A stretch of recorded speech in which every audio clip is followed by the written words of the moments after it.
Thank you. Please be seated.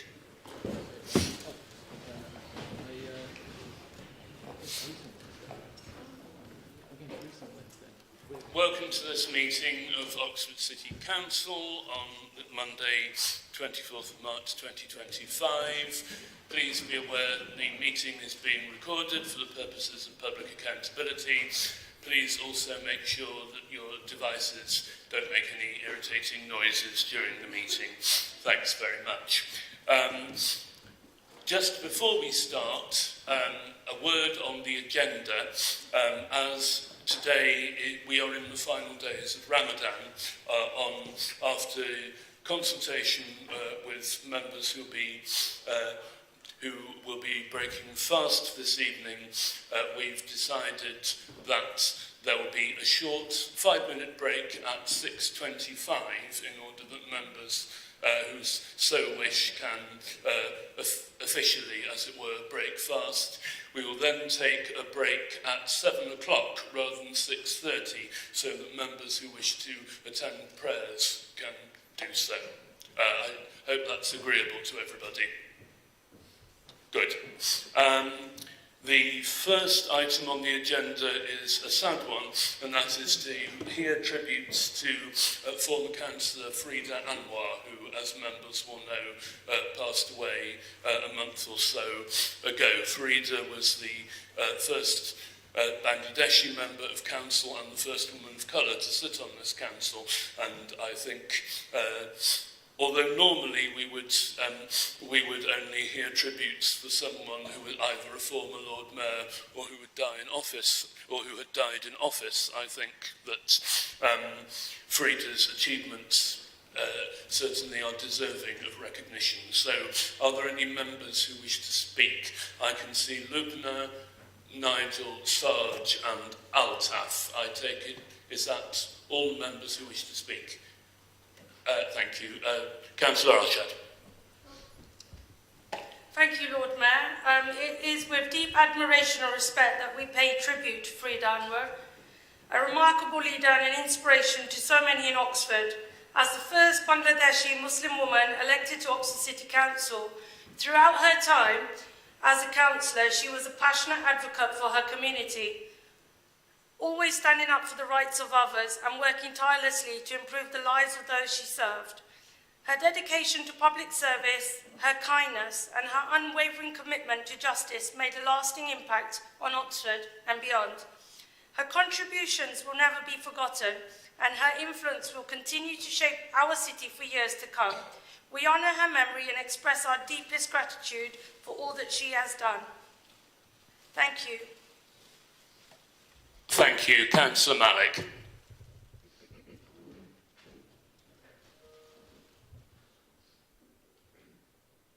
Thank you very much, Lord Mayor. All I remember about Farida is when she joined the Labour Party, and I worked with her closely, and she was the very first Bangladeshi female councillor to be elected to the council.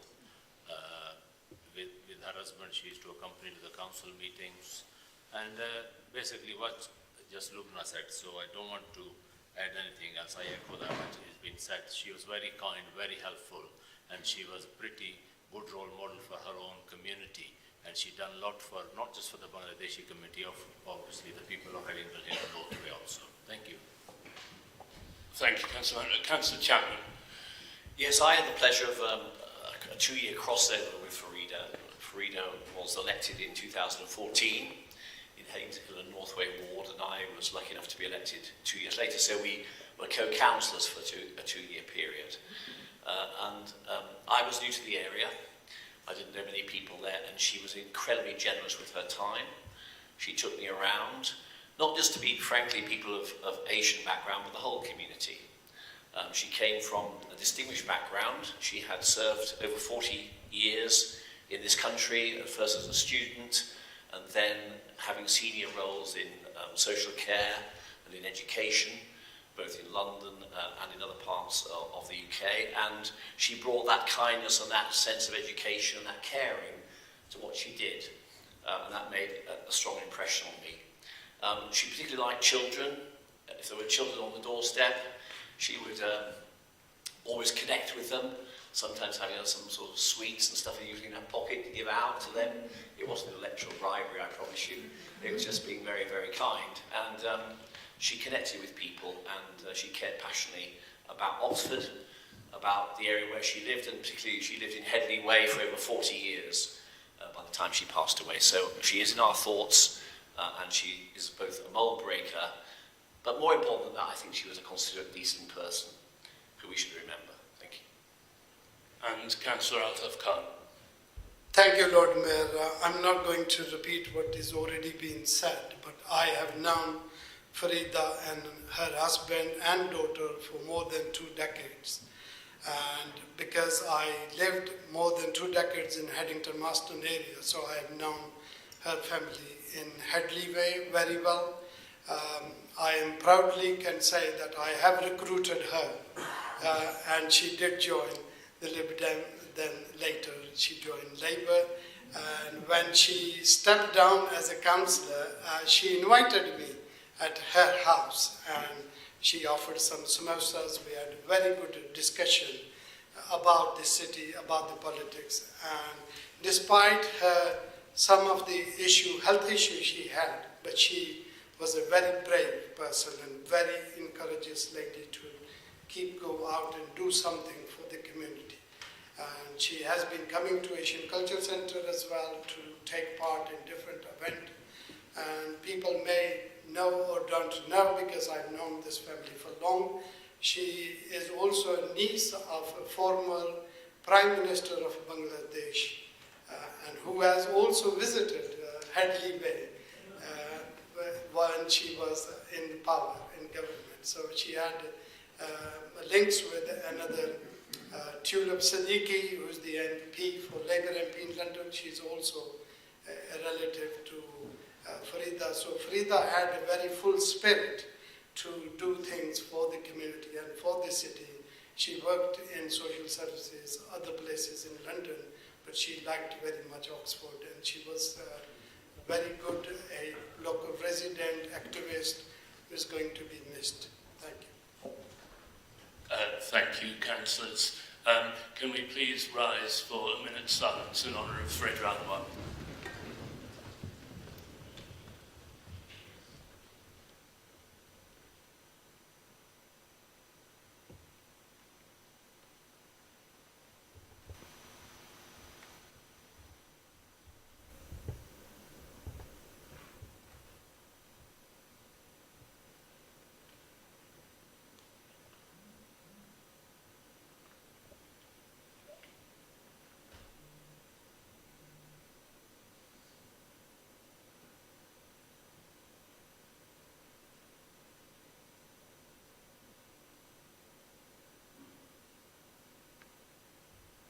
Thank you.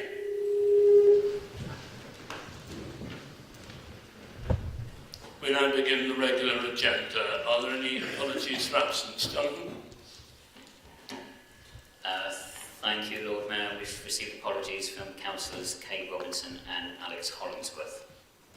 Any further apologies? Councillor Renner? Councillor Steve is running late.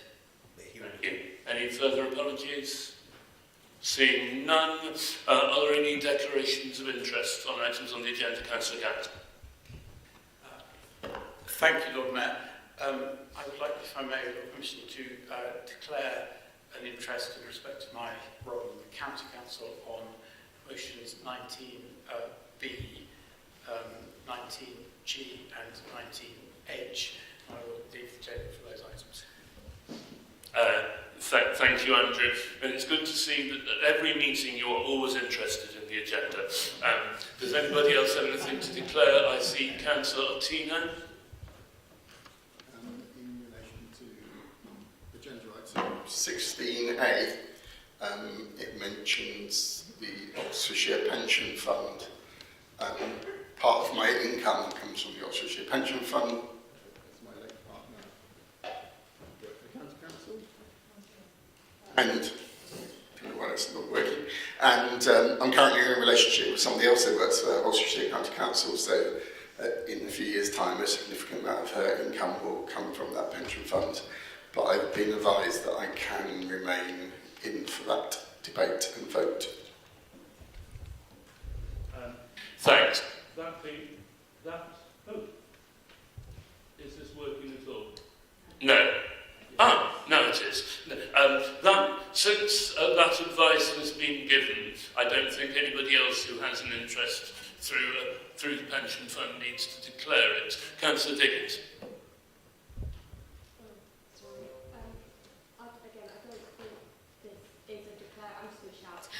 Oh no, I'm not, sorry. I don't think this is a declarable interest, but I'm going to absent myself for this item anyway if we get to it. I think it's 19D, the one on mobile phones in schools. As I work in a school in the city, I'm going to choose to leave the room for that one if we get to it. I don't think that is a declarable interest, but since you are choosing to absent yourself, thank you. Any further declarations of interest? Seeing none, good. Minutes of the last ordinary meeting of Council, which was held back in January, and the budget meeting on the 13th of February. Are there any corrections to the minutes? Seeing none, can we please approve the minutes as a correct record? All those in favour? Good. Thank you. Item 4, appointments to committees, there are none. Item 5, announcements.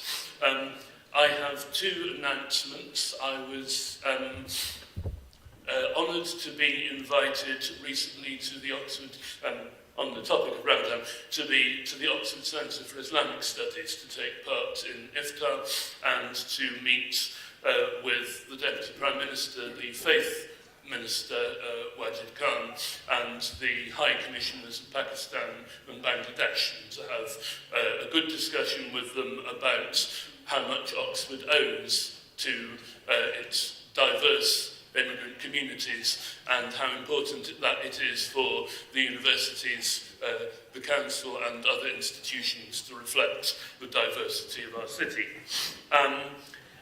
Second, it was also a great pleasure to attend and speak to a couple of hundred primary school children, mostly from Oxford, at the City Council, at the Oxford Playhouse's primary playmaker scheme, which is now in its 10th year. This brings children of the ages of 9, 10, 11 from primary schools, including many in areas of deprivation, to the Oxford Playhouse. They have professional support to write their own short 5 to 10 minute plays, which are then performed by professional actors. And it is a great thing to see, especially Bayards Hill School in my own ward was involved. Special shout out to Daria from Bayards Hill and her brilliant playwriting skills. Shout out also to the new, well, reasonably new director of the Playhouse, Mike Tweddle, who is a Wadhamite and therefore, of course, a brilliant thing. Looking at Councillor Diggins here. But there is a serious, it's not just a lot of fun for the kids. If all the world's a stage, then functioning in later life is going to be greatly helped by the articulacy and the other skills that scheme has given to the children, and particularly being at home in places and with people that they would not otherwise, in many cases, have had the opportunity to meet. So all power to their arm, and here's to the next 10 years of the primary Playmaker scheme, which the City Council will, I'm sure, continue to support. That's all from me. Sheriff, do you have any announcements? No, I don't, Lord Mayor. Thank you. The Leader of the Council. Yes, I do, Lord Mayor. Just wanted to let the council know that I've had a correspondence with the Mayor of Ramallah, who wrote to us following recent events on the West Bank, and I have written back to him on behalf of Council to express our deep sorrow and concern about events that are happening there. I'm happy to circulate both of those letters to all councillors and we'll ask officers to do so. It's literally just today that we've been writing, so that's why it's fresh off the press, as it were. But just wanted to let council know that, and I may reference that in response, that letter in response to the address that we're going to receive later on. Thank you, and I'm sure members of council would appreciate having those two letters circulated. Chief Exec, Chief Finance Officer, Monitoring Officer, City Rector. Thank you very much, Lord Mayor. Thank you, everybody. Lovely to see you. Someone who, if all the world's a stage, unexpectedly found themselves on a public platform was Oscar Romero in El Salvador, and he was made Archbishop, and from that point onwards he started to speak, especially in his own words, the ones who have a voice must speak for those who are voiceless. He became very unpopular because of that, and on this day in 1980, he was shot and killed while taking a church service. He was someone who used his platform very well for the needs of others. A quote which is often connected with him, but in fact was written by someone else, was a reminder to him, to lots of people, that what we are about is part of a much longer story, and we can honour that, but remember that with humility. So if I may just finish with these words. This is what we are about. We plant the seeds that one day will grow. We water seeds already planted, knowing that they hold future promise. We cannot do everything, and there is a sense of liberation in realizing that. This enables us to do something, and to do it very well. It may be incomplete, but it is a beginning, a step along the way, an opportunity for grace to enter and do the rest. Thank you, Lord Mayor. Thank you. Good. We now move to officer reports. I realise that these have been depending on the version of the agenda you're looking at, there are two different orders. So we will take item 7, amendment to political proportionality, item 8, recruitment and retention of talent, item 9, pay policy statement, and then item 10, independent persons appointments. Item 7, I believe this is Susan's proposal. Thank you, Lord Mayor. It's a pretty straightforward report, but it does require council, no one in council to vote against it if we're going to carry it through. This is basically a fairly sensible suggestion, I think, replacing one councillor who doesn't want to sit on a committee with another councillor who is at least perfectly willing to sit on a committee. I'm not sure keen is necessarily the word. But anyway, I commend it to council and hope that we can pass it. If you don't feel you want to support it, if you can sit on your hands, then at least it can happen. Do I have a seconder? Councillor Jarvis? Thank you. Formally seconded. Thank you. So anybody who wishes to speak on this item? Seeing none, all those in favour, please show.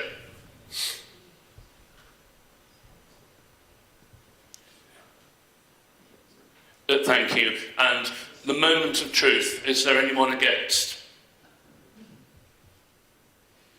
No. And any abstentions? No. Good. That's unanimous. Thank you very much. Item 8, improving recruitment and retention of talent. Councillor Chapman. Yeah, thank you very much, Lord Mayor. This is also, I hope, relatively uncontentious too. It's the first of 2 reports tonight around pay and reward for staff at Oxford City Council. This first report is about how we use market allowances to supplement people's pay in order to attract the right talent and retain it, particularly in hard to recruit posts. There are some areas that are easy to recruit to others, and there are some pretty hard, and the areas around regulation, planning, environmental health, those sort of areas are particularly tricky. I think in local government right across the country, not just here in Oxford, but obviously our very high house prices and cost of living does not help. So the team and myself thought it was appropriate that we should lay this out in a transparent and public way. Market allowances have been in place for a number of years, but I think it's important that people see our approach in black and white.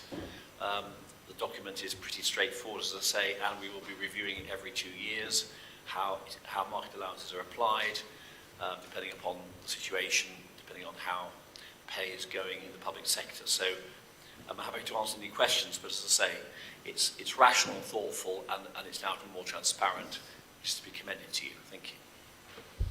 Thank you. Does any member wish to speak on this item? Councillor Ross-Smith. Thank you, Lord Mayor. Thank you for the report. I would ask, actually, the Cabinet member, does he feel that this policy of helping to try to recruit the best for the City Council and to keep them will actually bring down the amount of money that we're spending on temporary recruitment agencies to fill the vacancies that we have here? Has he got any idea of what sort of percentage we could see a drop in the cost of that bill? Councillor Chapman. That's quite difficult to calculate if you think about it, because you don't know what it would have cost, as it were. I mean, if people have been temporary or interim, it is quite complicated. So I can't give you kind of an answer with a number in it. But what I do believe, though, without this policy being in place, we won't be able to recruit people to any of the key and top difficult to fill jobs in the council. I mean, it's tough enough as it is, and without this being in place, we would be lacking in those key people. So that's the real thrust of it. Thank you. Are there any further points on this item? Seeing none, Councillor Brown, do you wish to second the report? I do, Lord Mayor. Thank you. Good. Report is proposed and seconded. Being no other speakers, shall we move to a vote? All those in favour?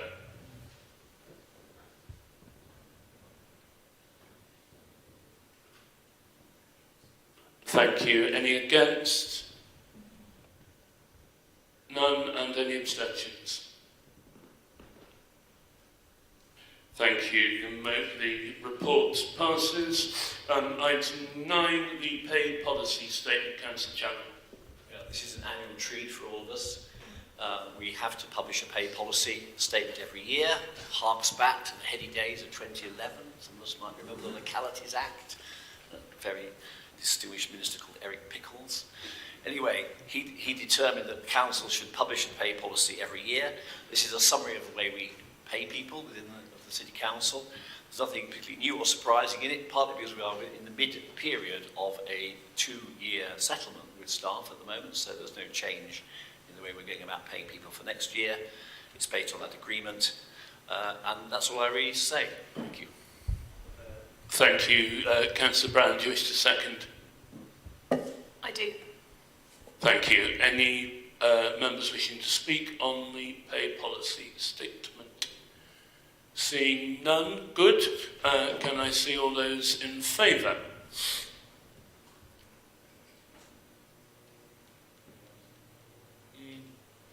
Clearly the overwhelming majority. Any against? None, and any abstentions? Thank you. The paper is carried. Item 10 is extension of term of appointments of independent persons. Councillor Diggins. I'm happy to just formally propose this. I will happily take questions or refer you to Emma to answer any questions on this one, if anyone's got any. Do I have a second? Councillor Mundy? Thank you. Does any member wish to speak on this item? Seeing none. Good. Can I see all those in favour?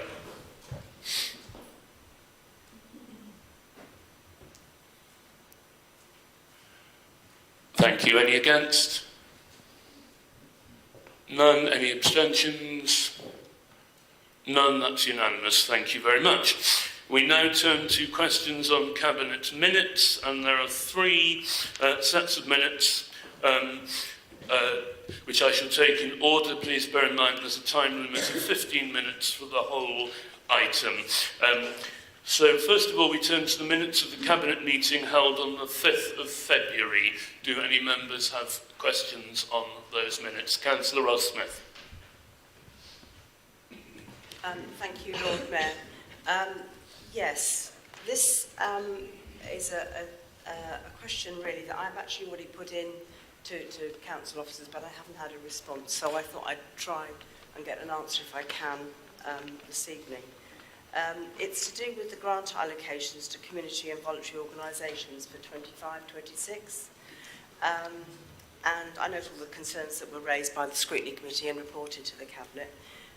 The concern that I've had raised with somebody who's involved with a local festival for the summer is that the opening date has been changed from early March. It was announced it's going to be early March to the end of March, and the closure is sometime, I think, in July, 7th July, determination by that. And the question is, what happens with events that are going to be taken before that end of closure? Are the grants all going to be taken in and then decided by the end of July, or are some of them, as they come in early, going to be decided in time for the event? Thinking particularly of one in my colleague's division, which is Headington, which is the Headington Festival, which is back this year. It didn't happen last year, but it's back this year, and they're looking for a small grant towards the costs of putting that in place. Thank you. Who is going to answer the question? Councillor Smith. Yeah, so we've published the timetable for the grants programme. I mean, we can't vary that. You know, the deadline is the deadline. The decisions will be made when, you know, we've said the decisions will be made. And members do still have their individual ward member budgets, so I suggest perhaps you use that this year if you're able to. Are there any further questions on the 5th of February? Seeing none, we turn to the Cabinet meeting held on the 12th of March. Councillor Miles. Yeah, I'd just like to clarify one of the items. I think it was item 144, page 33 to 34 of the briefing note. And just clarify whether the Council has done any analysis on savings or efficiency for the 3 unitary proposal. This is around the devolution debate because I understood from the briefing note that there hasn't been any. Sorry, I just wanted to clarify whether or not you've done any analysis of savings or efficiency gains through the devolution proposal that the City Council's put forward around the 3 unitary authorities. Thank you. Councillor Brown, I take it. Yes, we have started that work. Councillor Farida. Under the homelessness heading, which I think is item 139, could somebody comment, probably the Cabinet member for homelessness, comment on Housing First and when the Council can expect a report on the outcomes of what looks to be quite a promising scheme? Councillor Smith.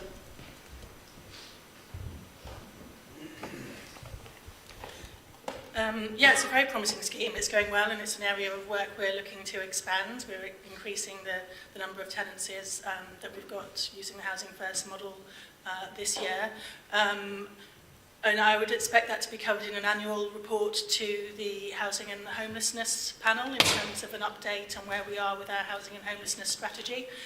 So I'd look for it in there. Thank you. Anything further on the 12th of March? Seeing nothing, we move on to the 19th of March. Are there any questions on the minutes of that meeting? It's just last Wednesday. Seeing none. Good. We move on to questions on notice from members of council. We have 42 questions. We begin with questions to the leaders of the council. SB1, Councillor Smoten, do you have a supplementary?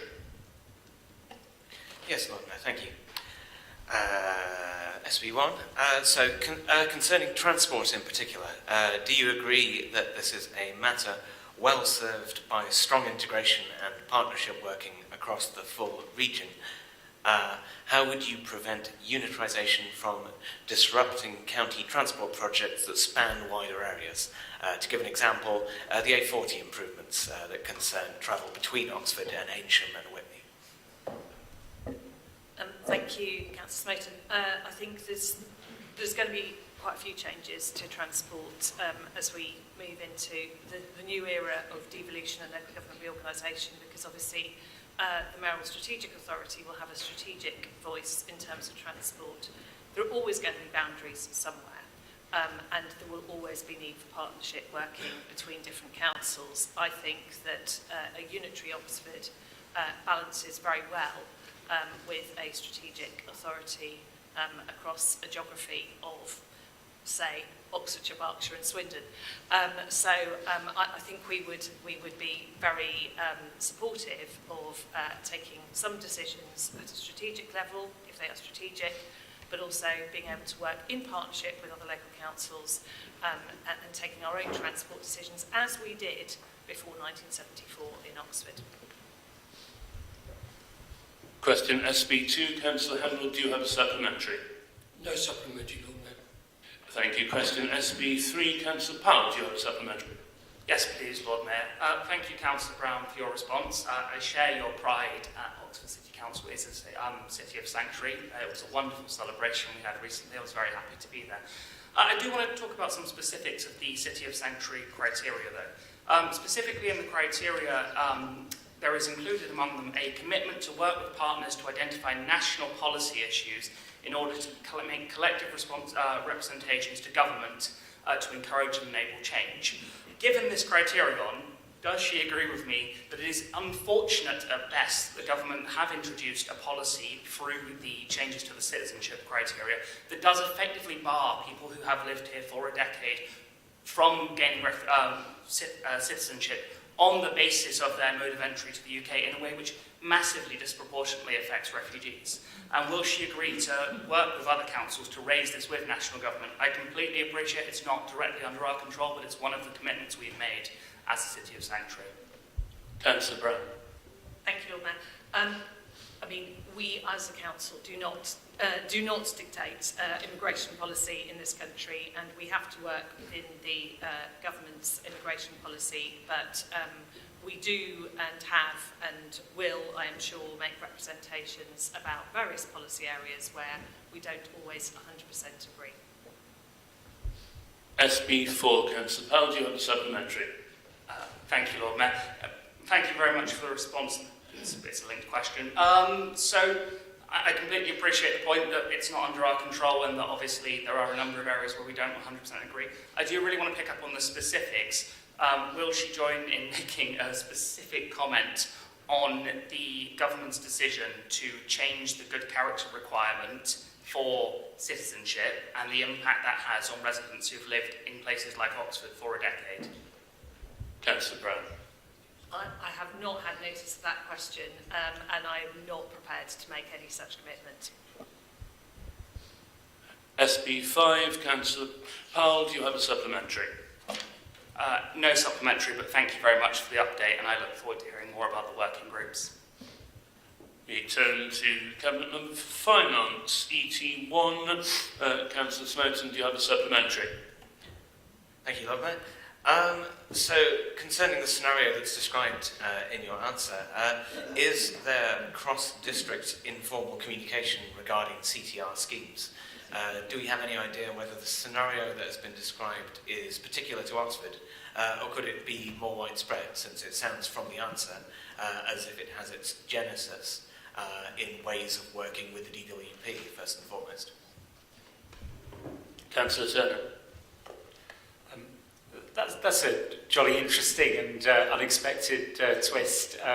It means I'm not allowed to rehearse the origins of the localisation of council tax reduction, which I was otherwise going to, so we're spared that. Have to think about George Osborne and Ali Alexander's legacy another day. On this then, I am aware that we have absolutely been in contact with other districts about scheme design. I'm not sure if we've discussed this particular matter with them, but there are regular meetings between Nigel Kennedy and his counterparts, and also the level that works to Nigel.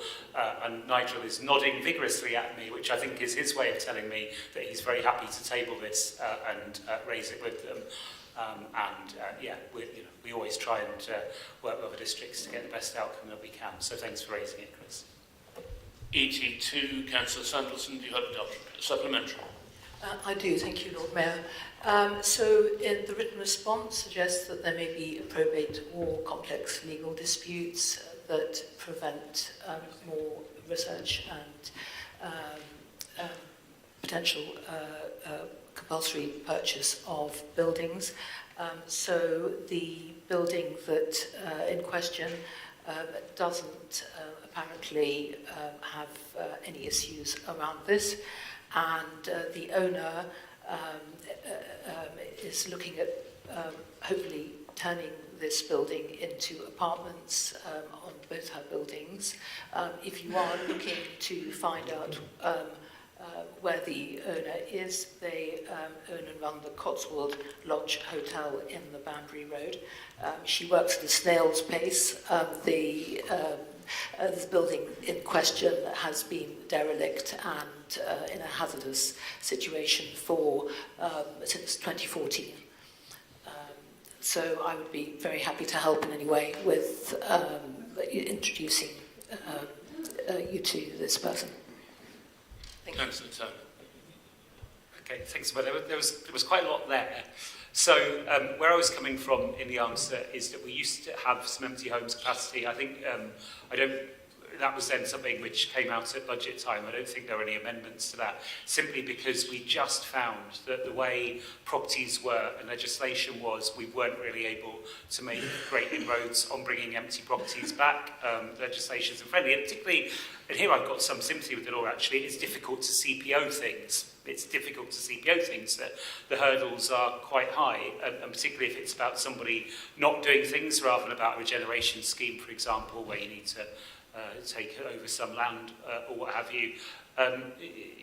The situation that's just been described sounds to me as though someone would say, well, I'm working up plans, and then a CPO wouldn't be successful and would involve abortive expenditure without knowing more of the details. I couldn't say more. I don't think it's the moment at a full council meeting to talk about an individual's way of managing their property or affairs. I have indicated that we'll try and look into it and try and respond helpfully within the parameters. So if the councillor drops us a line, we'll have a look. But I do just want to manage expectations. Not only is it a question of our resource, but in this area, the law just isn't particularly helpful when it comes to CPOing things where we're not happy, where it's been a long time, but where there's some sort of plan. So we'll do what we can. Thank you. We now turn away from ET and go to Cabinet Member for Zero Carbon Oxford. Councillor Henwood, do you have a supplementary AR1? No supplementary, Lord Mayor. AR2, Councillor Henwood, do you have a supplementary? Yes, I would. Yes, the portfolio holder has explained that City Council management costs will be absorbed within existing resources. Given the scheme has been running for several years, can you please be open and transparent as to the actual cost of managing this grant and how many officer hours are designated to managing the grants? Thank you. Councillor Railton. Thank you very much for the question. I mean, I do not have an answer for that, and I'm not sure would realistically be able to get an answer about the number of hours of officer time that this takes. I don't expect it's very much, actually. I mean, we do have a full-time air quality officer. He writes very good reports that you like to pick apart. He's also very good at basically getting air quality grants into the city to do innovative things like this. I must admit, I find this question slightly odd, given that last month you wanted this same officer to produce an entirely pointless report that's already been done somewhere else. So I think this is a proportionate use of his time. He's literally got this grant funding into the council to do this work. Yes, that's all I've got. I mean, if we zoom out a bit, I mean, your sort of objection to this scheme is a bit odd, I must admit.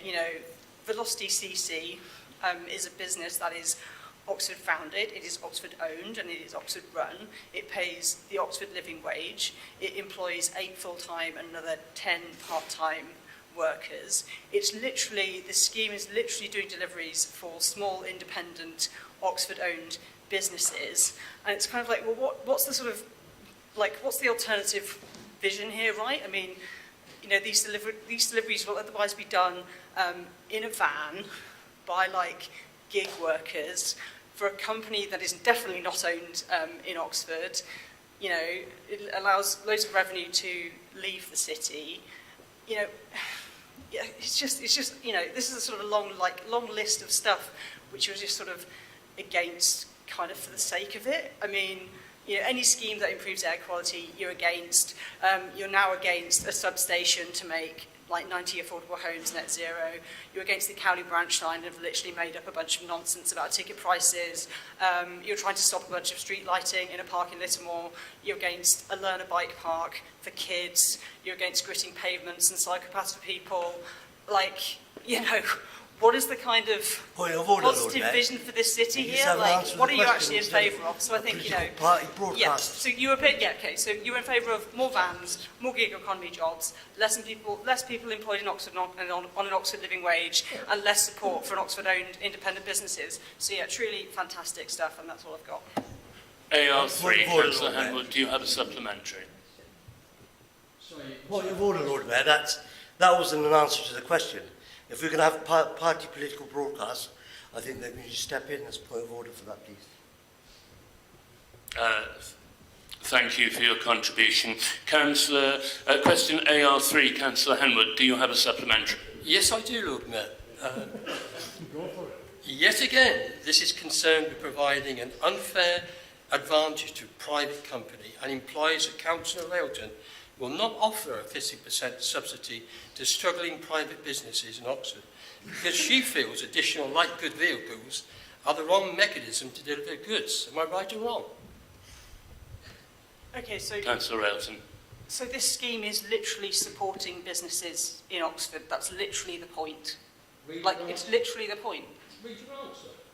I mean, I'm sorry. Do you want to repeat the question? I mean, you know, it's a 50% subsidy to Oxford businesses to do deliveries for them. It's literally supporting local Oxford businesses to do business in Oxford. Like, I just genuinely do not understand your opposition to this at all.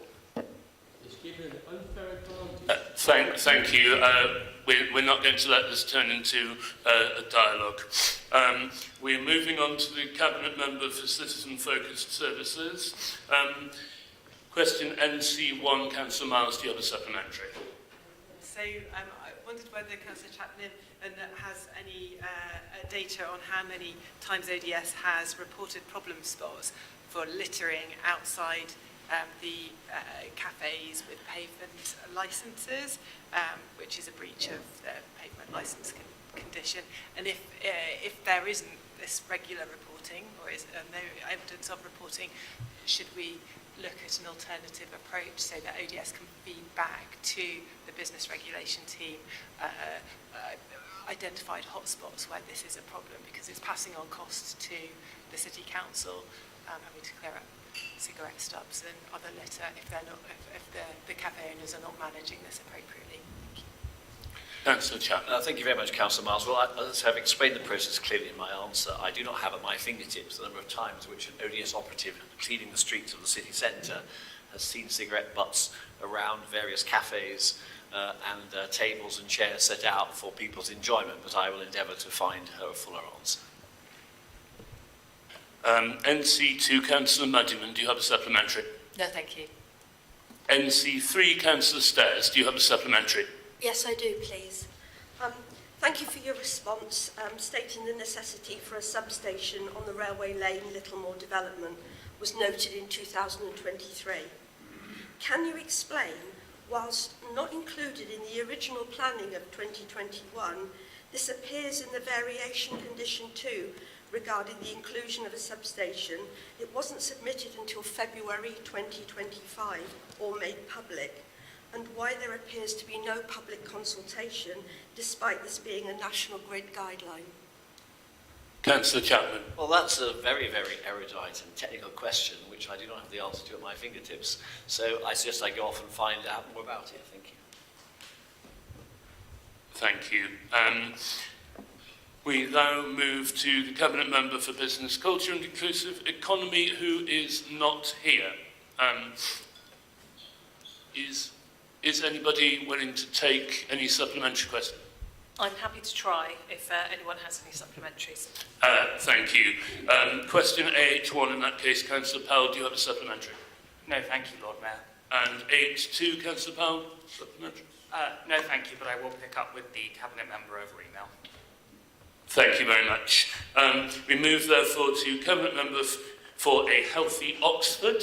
CM1, Councillor Malik, do you have a supplementary?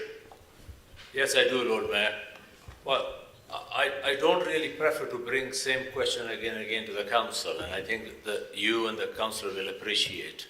I think it's been a very kind of slow process to pursuing the school because COVID is long over, and the history of this thing is we closed the Temple Kavi swimming pool, we given $500,000 to the school, and I objected at the time, and due respect to you, you was a portfolio holder at that time who allocated the money.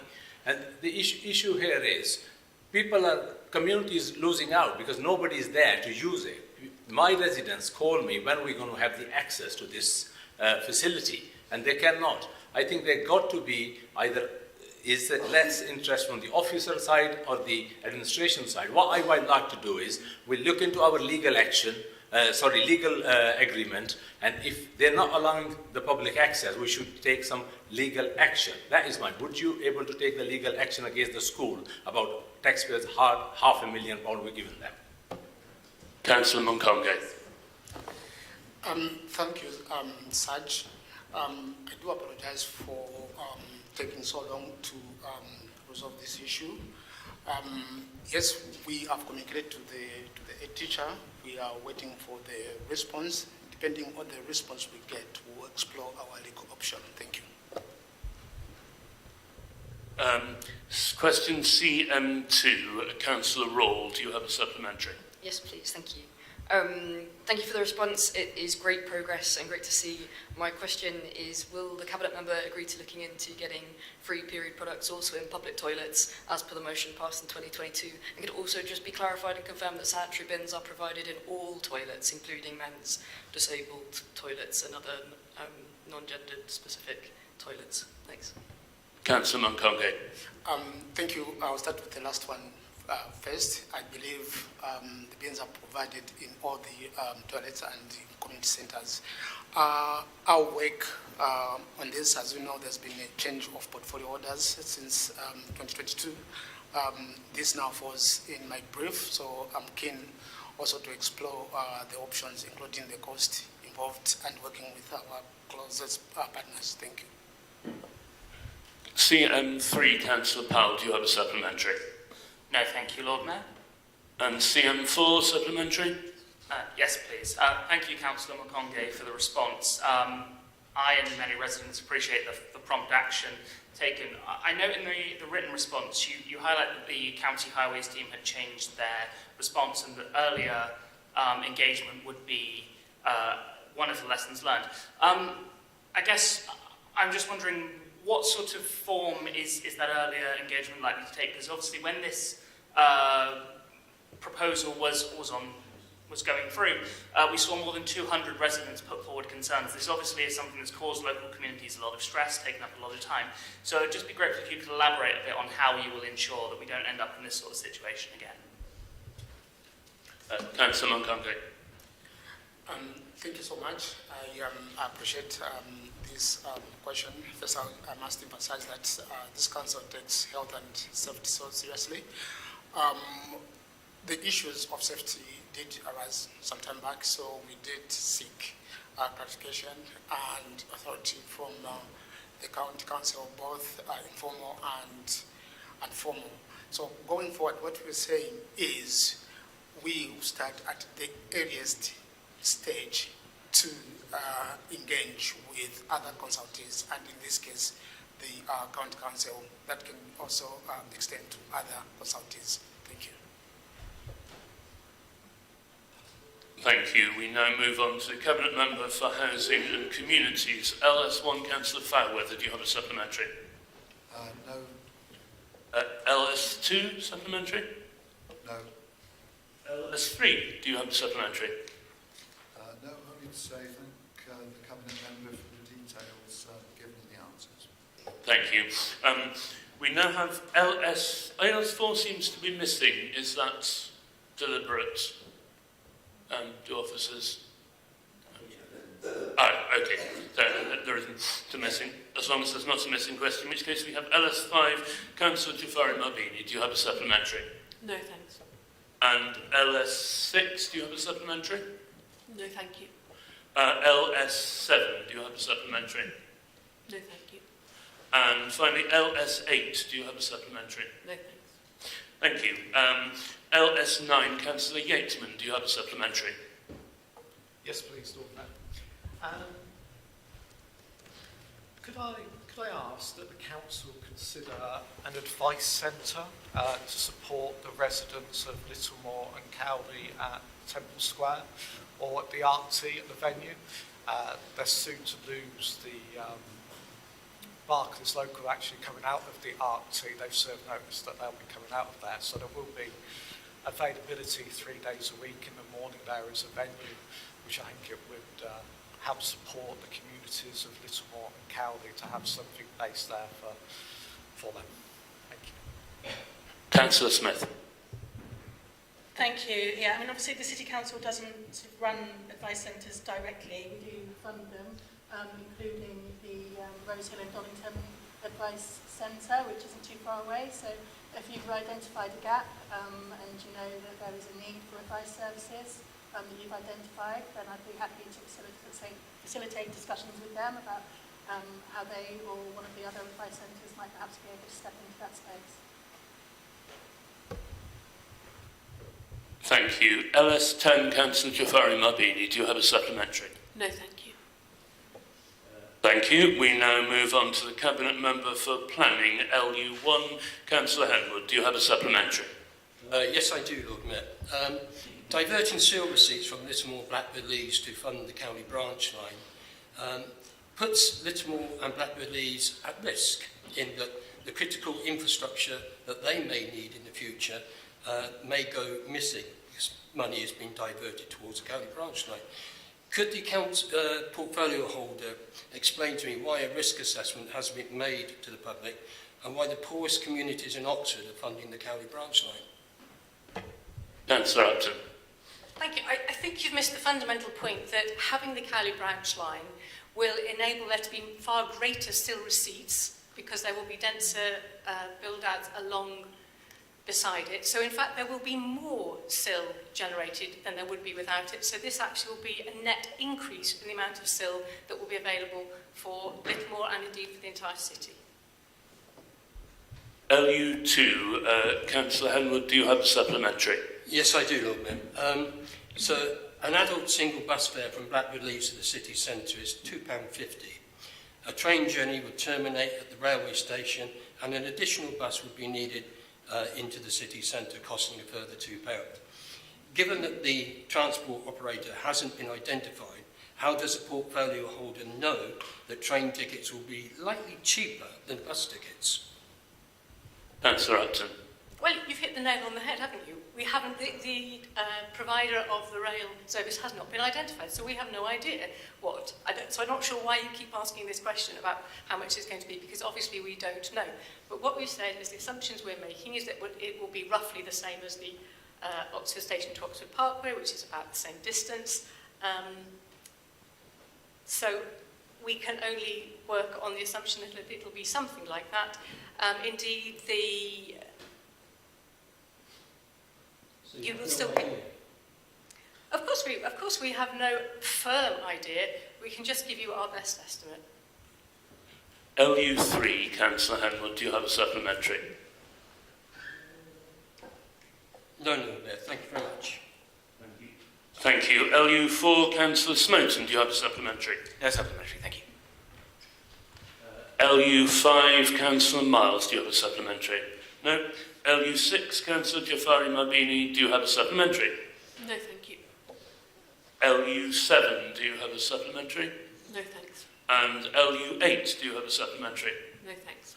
LU9, Councillor Henwood, do you have a supplementary? Please, Lord Mayor. Many of the sites designated for the housing are on sensitive sites. Can we have an assurance from the portfolio holder that proper due diligence will be given to a full and open consultation period and not reduced either in scope or in time? Councillor Upton. So bear in mind that all of these sites have been through this process once very fully 2 years ago. We're just having a second round of it because, as you know, we withdrew our local plan 2040. So a lot of due diligence has already been done, and we are going through all of the steps right from the beginning, as we would do if this was the first time we were doing it. So in fact, there are being many more bites of the cherry than there normally are to review these sites. LU10, Councillor Miles, do you have a supplementary? Seeing none, good. We now move. Unusually, we have some questions to committee chairs. We have chairs. Questions to the chair of the Oxford City Planning Committee. MC1, Councillor Muddiman, do you have a supplementary? Yes, thank you, Lord Mayor. Thank you for your response, Councillor Clarkson, and it is indeed good news that there's going to be increased capacity at Oxford Sewage Treatment Works, as you say in your response. Do you yet have any details about what the increased capacity will be, and also what confidence do you have as Chair of Planning that Thames Water will A, still exist by 2027, and B, be able to actually deliver on this agreement? Thank you. I'm not sure that the chair of the planning committee quite has the continued existence of Thames Water necessarily in their remit. But would you like to make a stab at answering, Mary, or if you wish to refer this to the cabinet member? I just don't think that is a question for the chair of the planning committee. Yeah, that's what I was about to say. If you wish to refer this to the cabinet member. The first part of the question was simply about what the capacity is, what the increased capacity is going to be, as you've referred to in your answer. All I can say is that contracts are being drawn up at the moment, and my understanding is that both DEFRA and the Environment Agency are satisfied that the capacity will be sufficient for them to withdraw opposition to planning applications, existing ones. Okay, but I can get more details as and when those are drawn up. Thank you, appreciate that, thank you. And does the cabinet member have any comment to make? Well, I guess only that. Our senior officers had extensive conversations with the Environment Agency, with Thames Water, with government departments to try and get this sorted out, because it is a massive break on us trying to build housing in the city, etc. And that they have got to a position now where contracts have been tendered and awarded for the improvement works, for things that are due to be done by 2027. And the Environment Agency is sufficiently happy with that they are removing the requirement to have this specific condition about not being occupied until those things have been done, taken. They're not going to require that on future planning applications, which is really good news and real testament to our officers' efforts on this. MC2, Councillor Jafari Maldini, do you have a supplementary? No, thanks. And MC3? No, thank you. Thank you. Last but not least, there is a question to the Chair of General Purposes Licensing Committee, EM1. Councillor Yeatman, do you have a supplementary? Yes, please, Lord Mayor. Could I ask for a representative from the taxi trade to be invited to report back with their experience in following the Uber launch at the next appropriate licensing committee meeting? And perhaps in advance of that, ask that some of the issues discussed previously, such as an additional taxi rank, be looked at and perhaps expedited for them. Thank you. Councillor Mundy. Thank you for the question. So, in response to the taxi ranks, we have discussed that at licensing committee before. It's a matter that ultimately lies with the county council in terms of the highways authority, but I think we should continue to press for credible and sensible locations, and a number of taxi ranks we have heard in the past about what sounded like not very credible amount of spaces for taxis at the train station. So I think we should definitely push for better for the taxi trade in relation to that.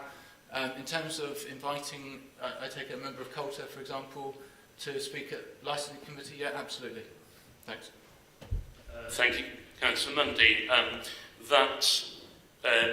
That concludes item 12. Item 13, we do have one public address, but I understand that the member of the public, Professor Maynard, will be here at 7:30 in accordance with the published agenda.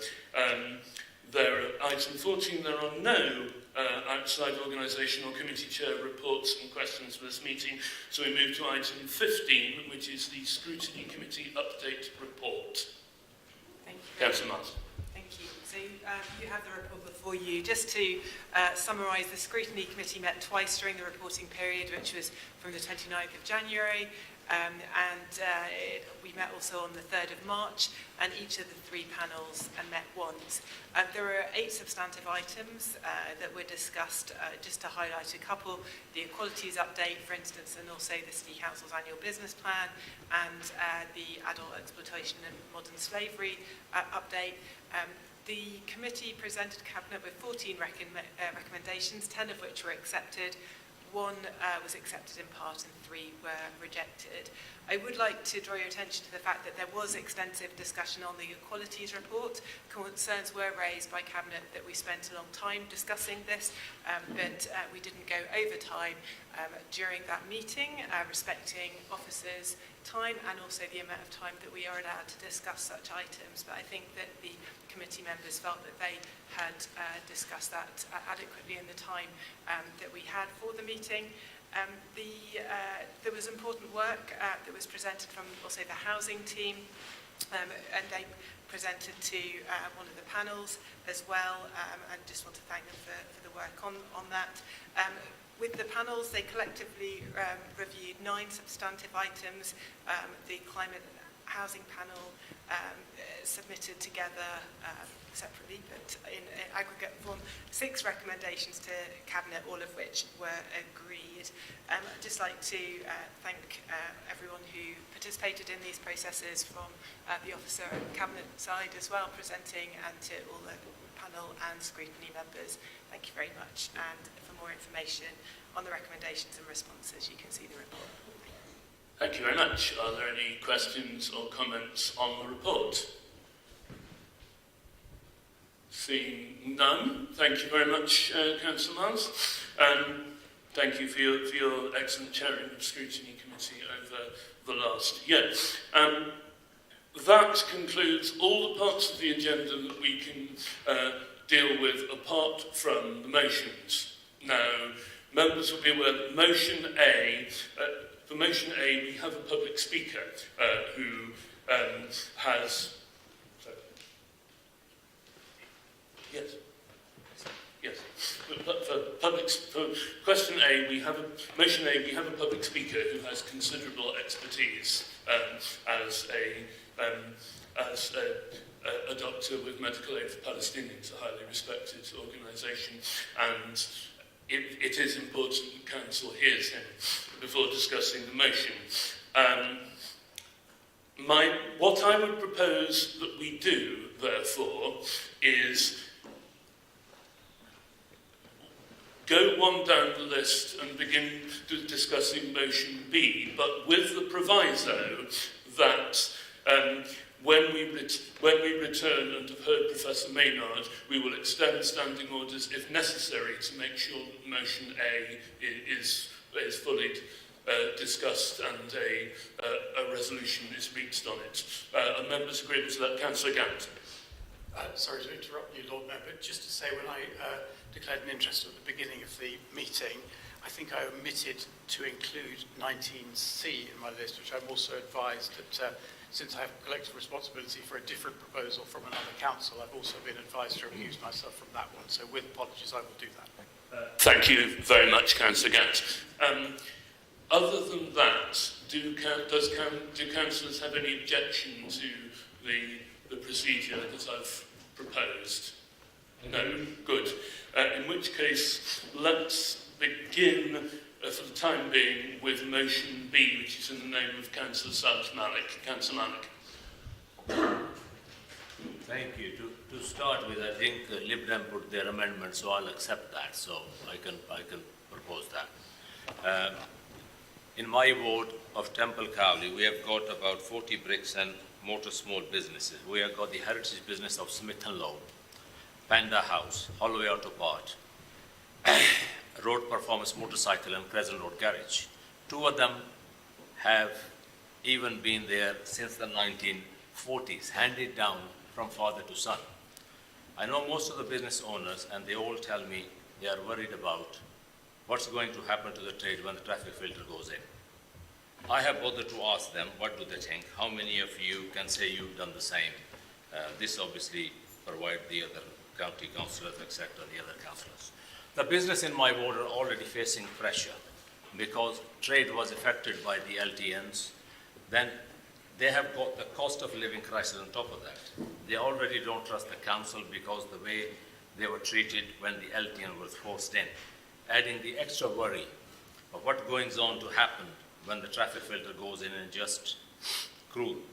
Speaking to them, you can see the worry in their eyes. Well, I will flag that. Councillor Gant says that the traffic filter are going to be good for the Oxford businesses. He must be having a laugh. If we are to be truthful, we know that the Oxford has got itself a bad name in the recent years. I know it, you know it. Yes, there are more cafes and tourist shops in the city centre, but Oxford should be so much more than that we have, shouldn't be allowing the decline on our watch. Customers come to the shop like Smith & Lowe and Holloway Auto Part from miles and miles around, who's going to bother to use up on the traffic filter permit is to go and buy a car battery in Holloway. That's the question.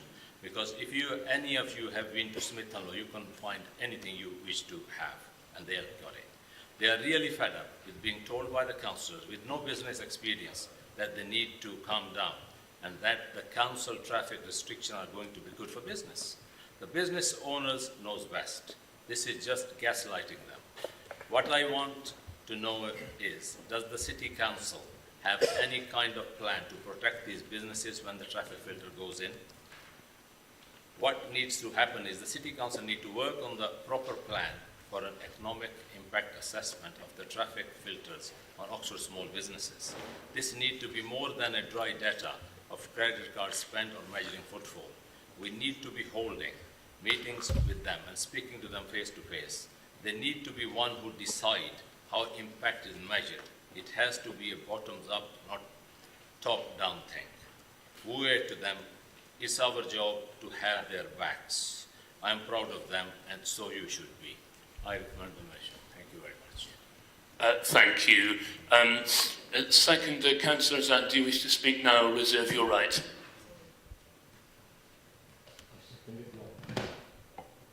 Do you wish to speak now or reserve your right? Thank you. We ask for something that is practical, sensible, and balanced. The businesses in the city already are under a lot of pressure, and these traffic measures are going to devastate the local traders. We support the objectives to reduce the emission, to improve the reliability of the bus journeys, to create the safer cycling, walking, and investment in the community's long-term health and well-being. Due to the limited exemptions, lack of economic and the cultural assessment, impact assessment, the city council disputable consultation process, the well-being of the city would be heavily affected. This council talks about diversity, about equality and inclusion, but that means nothing if we don't apply it to our small businesses, most of whom are from ethnic minorities families. We need to acknowledge their contribution to Oxford because these small businesses are beating heart of our communities. the council have to make a comprehensive traffic filter impact assessment and not sweep the issue under the carpet. Thank you. Thank you, Councillor. I understand the amendment has been incorporated into the main motion, so we now go into debate on the motion. I saw Councillor Smoten. Thank you, Lord Mayor. On that topic, yes, first and foremost, thank you very much for accepting the amendment. However, there is only so far that an amendment can go. It fixes the factual errors in the original motion, but it cannot fix the basic thrust of the motion. That would be a wrecking amendment. As such, I will be opposing the motion regardless, but it is at least a positive that we have an improved text on the table before us. Seen from 10,000 feet, there's a basically good core idea here, and specifically that is that we should engage with business in breadth and in depth about this and about any other matter that affects them. That can, it must, and it will be done. However, the problem is that the approach the motion takes. It asks for 2 additional quantitative measures, but both of them are flawed. Neither business turnover nor staffing levels can be sourced from public data sets. That means that they would be self-reported, which would introduce a huge source of bias into any sort of survey. A business whose turnover had fallen would be much more motivated to take part in a survey than ones whose turnover had stayed the same or had risen. This is why objectively measurable criteria are important, hence the choice in the report cited by the motion of spend data, which can be sourced from a third party, and footfall and vacant unit counts, both of which can be measured objectively and directly. The motion also asks for this council to second guess and preemptively commission work to evaluate the work of a sibling council. That seems like a dubious precedent when it comes to the use of scarce public funds. It would be more appropriate for the city to make constructive submissions regarding the monitoring and evaluation framework. Though, as noted above, neither of the new suggested metrics are in fact good metrics, so we shouldn't make that submission. Finally, the question of free-form engagement with businesses is addressed at length in the cited monitoring and evaluation framework. Similar to other self-reported data, it isn't suitable for quantitative evaluation, but it is nonetheless useful for gathering feedback, and it is endorsed for that purpose. Councillors, the motion is ultimately too flawed in what it's asking for to support. Therefore, please oppose the motion. Councillor Linda Smith. Thank you. Yes, I'll be voting against this motion, mainly for less scientific sounding reasons than Councillor Smoten. I don't support the traffic filter on Holloway, but it is a county council project. And it's them that need to assess the impact of their schemes. And that, of course that includes talking to businesses and looking at the economic impact, but it's work they need to do. You know, we're responsible, we need to be making sure that any schemes that we put forward, projects that this city council is responsible for, that we're doing the same, and we're engaging with local businesses, with local people, and listening to residents. And we absolutely have to do that. And we have to make sure that the county council is doing the same. We can't do it for them. Councillor Hunt. Thank you. It won't surprise my fellow councillors here today that as the St Clement City Councillor responsible for introducing our LTNs with colleagues at County and looking forward to the return of our bollards that have been temporarily removed while we await the introduction of our traffic filters, I am highly in favour of traffic filters and against this motion. Anecdotally, while I don't have the data at hand, if you talk to any of the shop or cafe proprietors on Magdalen Road in our St Mary's ward, now a destination road for Oxford residents across the city, many have established businesses since 2022, since the bollards went in, thanks to the traffic calming measures. Here in the council, we're all very concerned by the cost of living crisis, the ongoing high energy costs, import costs, the failures of Brexit. However, then as now, misinformation and fear has led to protests and fear against the traffic calming measures. An unhelpful LTN, now traffic filter rhetoric, has grown up, amplified by social media. The stark reality is that too many people who could easily choose other options simply refuse to consider other forms of transport than the car. Today, cycling down Cowley Road here, an hour ago, 80% of the drivers sitting stationary in traffic were able-bodied men. Just to give us a bit of context, the congestion pricing, which was introduced in January in New York, has been an overwhelming success. This is congestion pricing I'm moving on to. Attendance of theatre and cinema is up, restaurant reservations are up, pedestrian traffic is up, retail sales are up, commercial leasing is up, crime is down, and car crashes are down. So future generations won't thank us for doing nothing. Thank you. Councillor Rayner. Thank you, Lord Mayor. Just referring back to Councillor Smoton's remarks about people registering, the exact opposite would apply to if you looked at it from the other side. So people who would be in favour, they would record stuff, and the people who were against, they wouldn't. So that was something that you would have to base on how you do it. It's interesting from the Labour side that you some people want to disown the filters, and some city councillors really want to own it and say it's theirs. I really hope that they can make their mind up. Is it theirs or is it not theirs? Worry about spending council's money. We've had that precedent already where we've spent still money on CPZ, so I don't see an issue where what affects our residents we shouldn't spend money on. So actually this motion is really just, it's a simple motion. It's support local trade, local businesses and the residents of Oxford. So if you're in favour of LTNs, you want to vote against it, and if you're opposed to LTNs, you will support this motion because that's what the majority of people say. So if you're opposed to traffic filters and opposed to LTNs, please vote for this motion. Thank you. Councillor Henwood. A short one from me, Lord Mayor. Thank you very much. Just want to correct Councillor Smith. Going back a few years, clearly this was a joint transportation strategy developed between the City Council and the County Council. There's no point trying to pass the buck onto the county. We have a joint responsibility to look after our roads. We cannot pass a buck, Labour Group. Sorry for that, you've been caught out. Councillor Turner. Yeah, thanks very much, Lord Mayor. I wanted to make a few points. I mean, I've got a good degree of sympathy from where the proposers of this motion are coming, and I have my misgivings about how a lot of the consultation has been carried out by our partners in the County Council, and I also would reflect that I'm a long-standing supporter of a unitary Oxford, and I think one of the reasons why you don't want to have very large authorities is you do get people taking decisions that are sometimes based a long way away and may not have a feel for the issues. So I think there I've got some sympathy.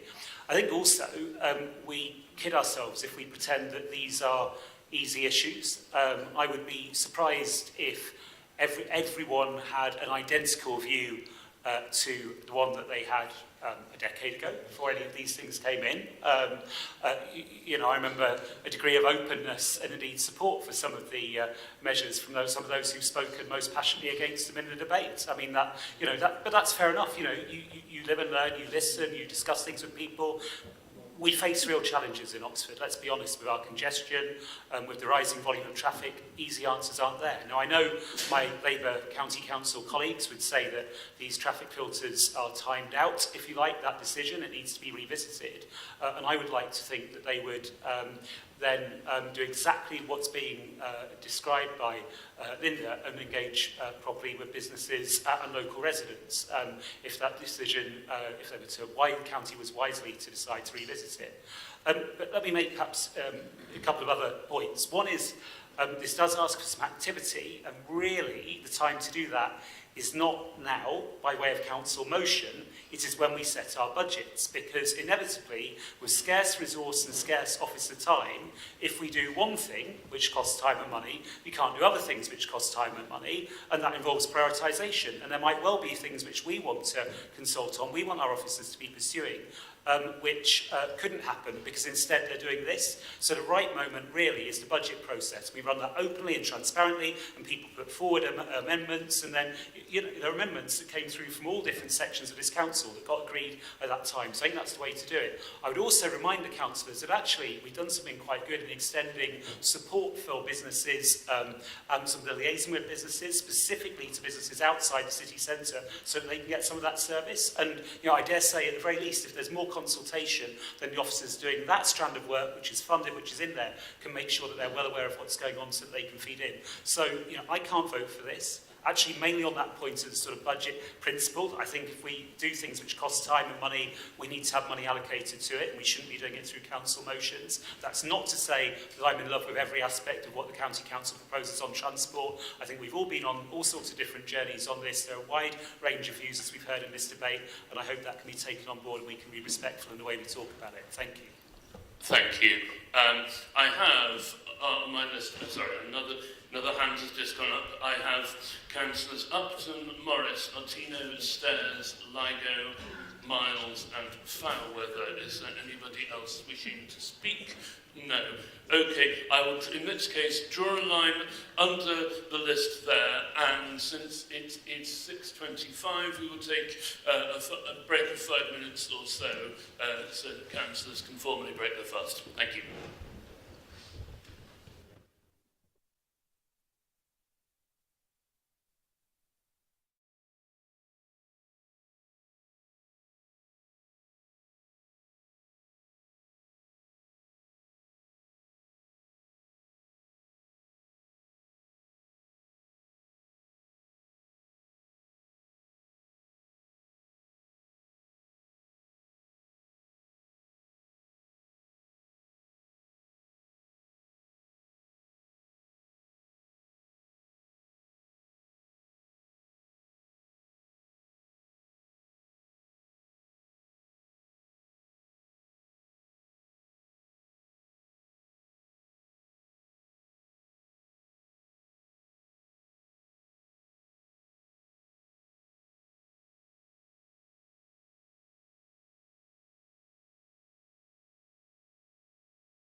Yeah, that's correct, yes.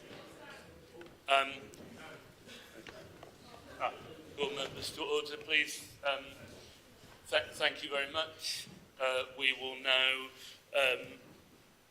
we will resume debate on motion B. We'll take a full break at 7, and then hopefully, I think we've got just enough speakers to take us to 7 o'clock. Vote on this motion. Please do sit down. So, I think we have just enough speakers to vote on this motion at before 7, and then at 7:30, once we've heard the public speaker, we will debate motion A. So the next speaker I have is Councillor Upton. Thank you, Lord Mayor. So a couple of points. First of all, supporting businesses in this city. This is something this city council does hugely already,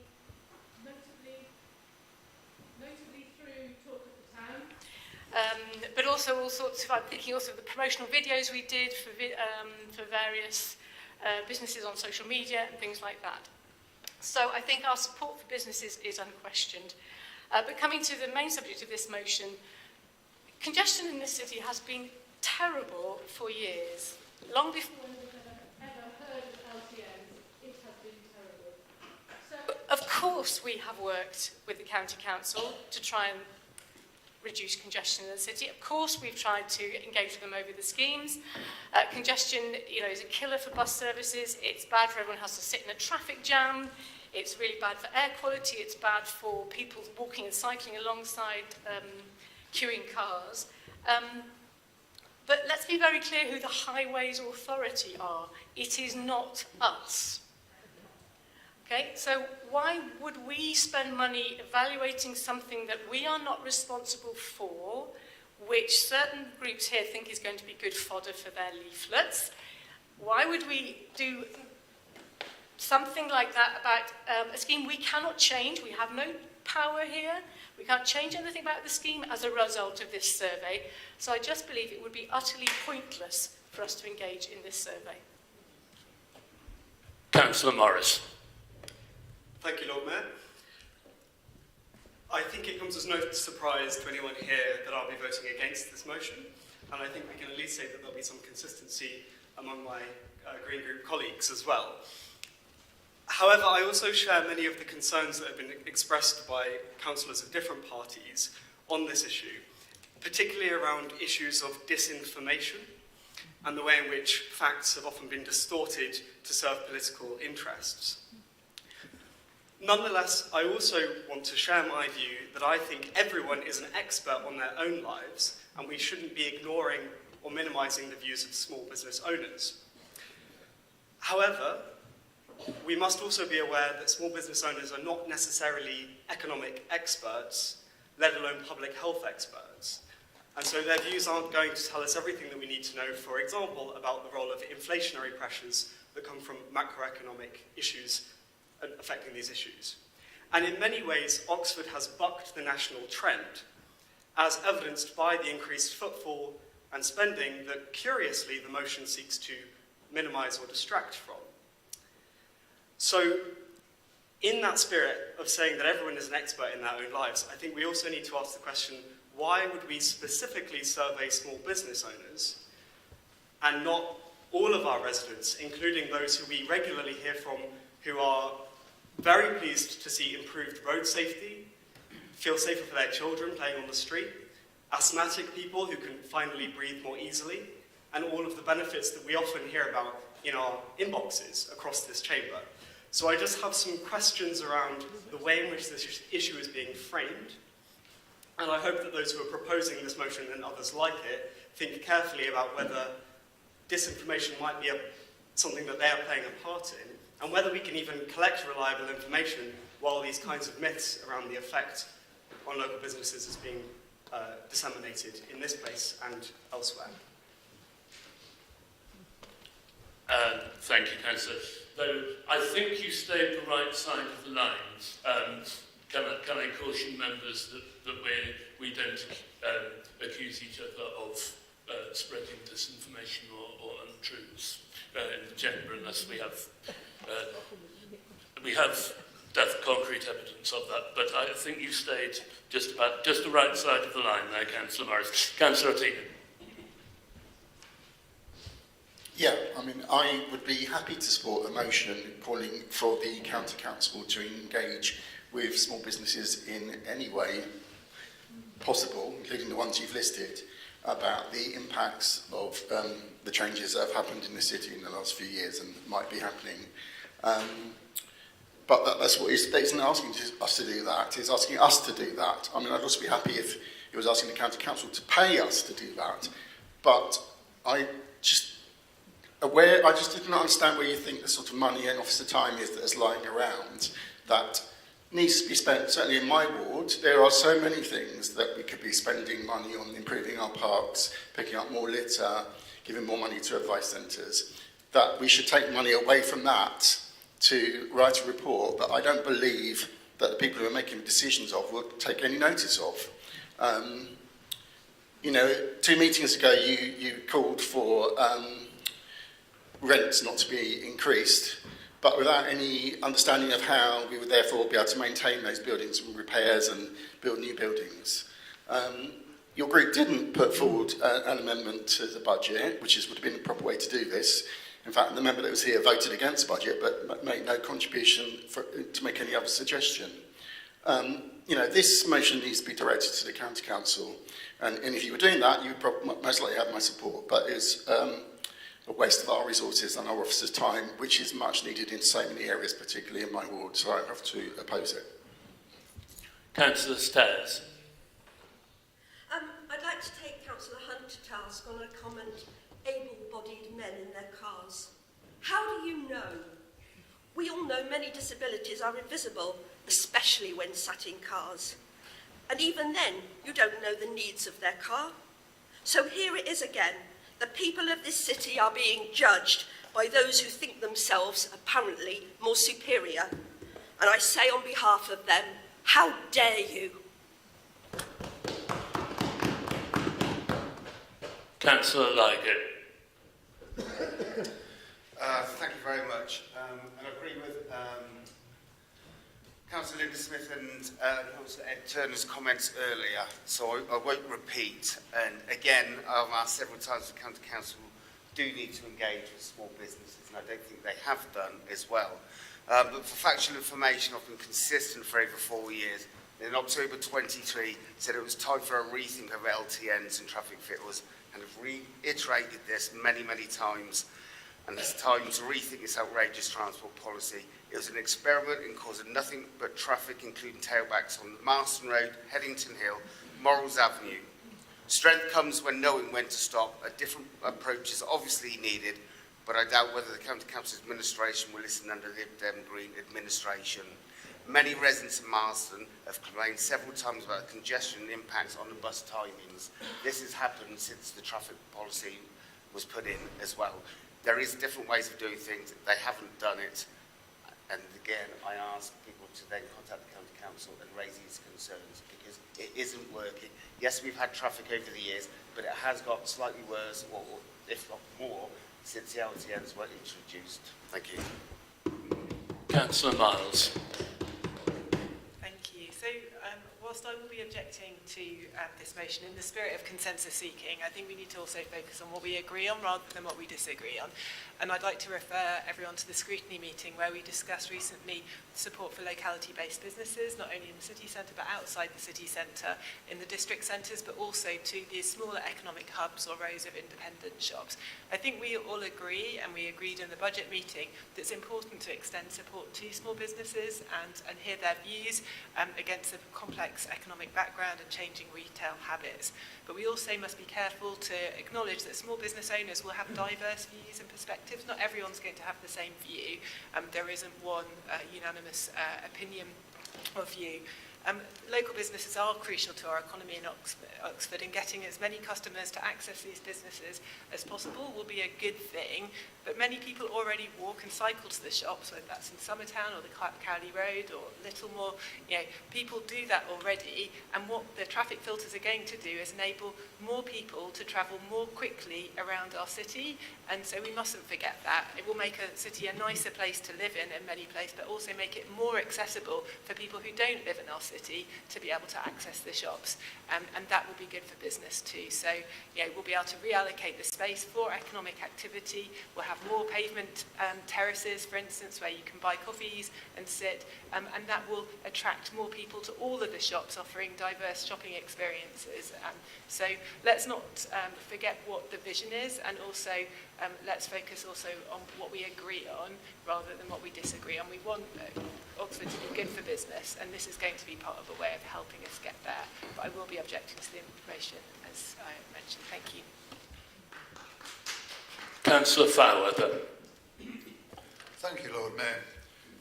I think this motion seems to be trying to undermine the agreed policy established by the agreement between all the political parties at county and city under the Connecting Oxford banner, which I have to say some members of the administration seem to have conveniently forgotten. Oxford Bus Company head Luke Marion says the traffic filters are needed as soon as possible to overcome the very bad congestion experienced by his buses. I believe that his electric buses are dependent on the traffic filters being installed so that the efficiency improvement of 10% is delivered in order to meet the commitments with the funding body in central government. The electric buses have delivered great improvements in air quality across the city, in all the major centres and all the major A roads, and anything that might jeopardise that must be resisted. Please oppose this motion. Finally, right to reply, Councillor Malik. Oh, thank you very much, Lord Mayor. I'll be pleased to reply all of that. I think this is great. You'll be happy I bring this motion to it, and I can see the political colours, and I think it's during the election time, so you can see that. I don't understand. I think I need to draw attention to Councillor Hunt when she talked about Mokeland Road. Mokeland Road is not her ward, by the way. She needs to take a walk to the co-op in basically bottom of Divinity Road. Talk to the business on Cowley Road. You will remember the famous Clinton pew, keep going on and on these measures. Go and look in your own ward and talk to your own businesses, and then come and claim here the success. As far as the LTN go, I am the only one where Councillor Arshad can witness that. During the COVID, I called the meeting at the library, keeping the social distances, keeping an open mind. 67% people in Temple Cowley rejected, 10 people was further on the reservation. I think nearly 70, 80 people, person probably rejecting the Cowley. We're supposed to be democratic people. We're supposed to be listen to the people who elect us. And once this side of the council says, I objected for the Holloway one, the other didn't vote for the traffic filter Marston Ferry, because that time their seat was on a line. And guess what? A couple of people left their vote and gone somewhere else. The other are fearing for the 1st May coming up. So now we'll see all these measures being implemented by all these 3 political parties of the county council. 2.5 years, Labour enjoy their perks, having the deputy leadership and all the other things. And when the election come, they failed our special need children on their leaders' watch, and they done a runner from the coalition, and then blame everything on the Liberal and the Green group. I mean, you should have integrity and should have respect to all what you have done to the city. All you 3 parties have nothing just done, destroyed. You talk about the footfall. Oh yeah.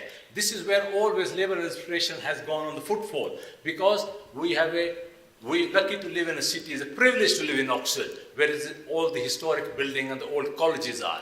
All the tourists come here, 7 to 8 million, to visit our beautiful architects. Now they come to do the shops and all that. The only things that are buzzing here is the cafes, because they have to eat and drink. So if you guys were running a business, the business will go bankrupt in a week. let alone month and year, because you guys will not have the knowledge. This is what the local small businesses are saying, who've been going for generations. If somebody remember who called a Moglan village, why Silverstone or whatever it was used to be called, the generation business shut down. So there's effect on these things, and the people fearful what the traffic filter will bring. But if you guys want to oppose it, obviously yes, you got the numbers and you can do that. You know, first Councillor Smorton tried to be very, you know, how do I say, very intelligent to say, yeah, this is my amendment, and obviously I'm going to oppose it. Well, you could oppose it from the start. You know, this is nothing political trick here. It's a very straightforward motion. Either you want to support the local businesses, you want to go and talk. You talk about the local survey. If any of you who have done the local business survey can tell me any of these three political parties have went and spoke with the business in Temple County, Oxford Road, or on Holloway, I'll rest my case. They haven't seen their county councillor to go and have the pleasure to go and speak. So whichever way you wish, I hope you can support this motion, not to oppose it. But all the point you have made, obviously, air quality, I have raised the issue here with currently and previous, I'm winding up now, and Holloway has breached the legal limit of the air quality more than one time a year. This is City Council record. So LTN and the bus filter are the problem, not the solution. And now, funny enough, they want to change and they want to listen to the people. People of Oxford will not believe you. I was about to say, please wind up, and you have. Thank you. We will therefore move to a vote on the main motion incorporating the Liberal Democrat amendments. Can all those in favour please show?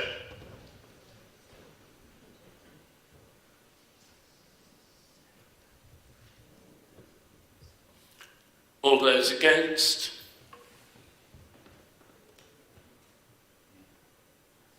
And any abstentions?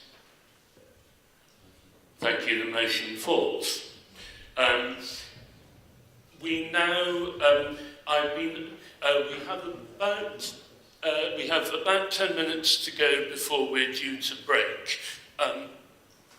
So I'm told that Professor Maynard has arrived, if members of council are happy to hear from him now.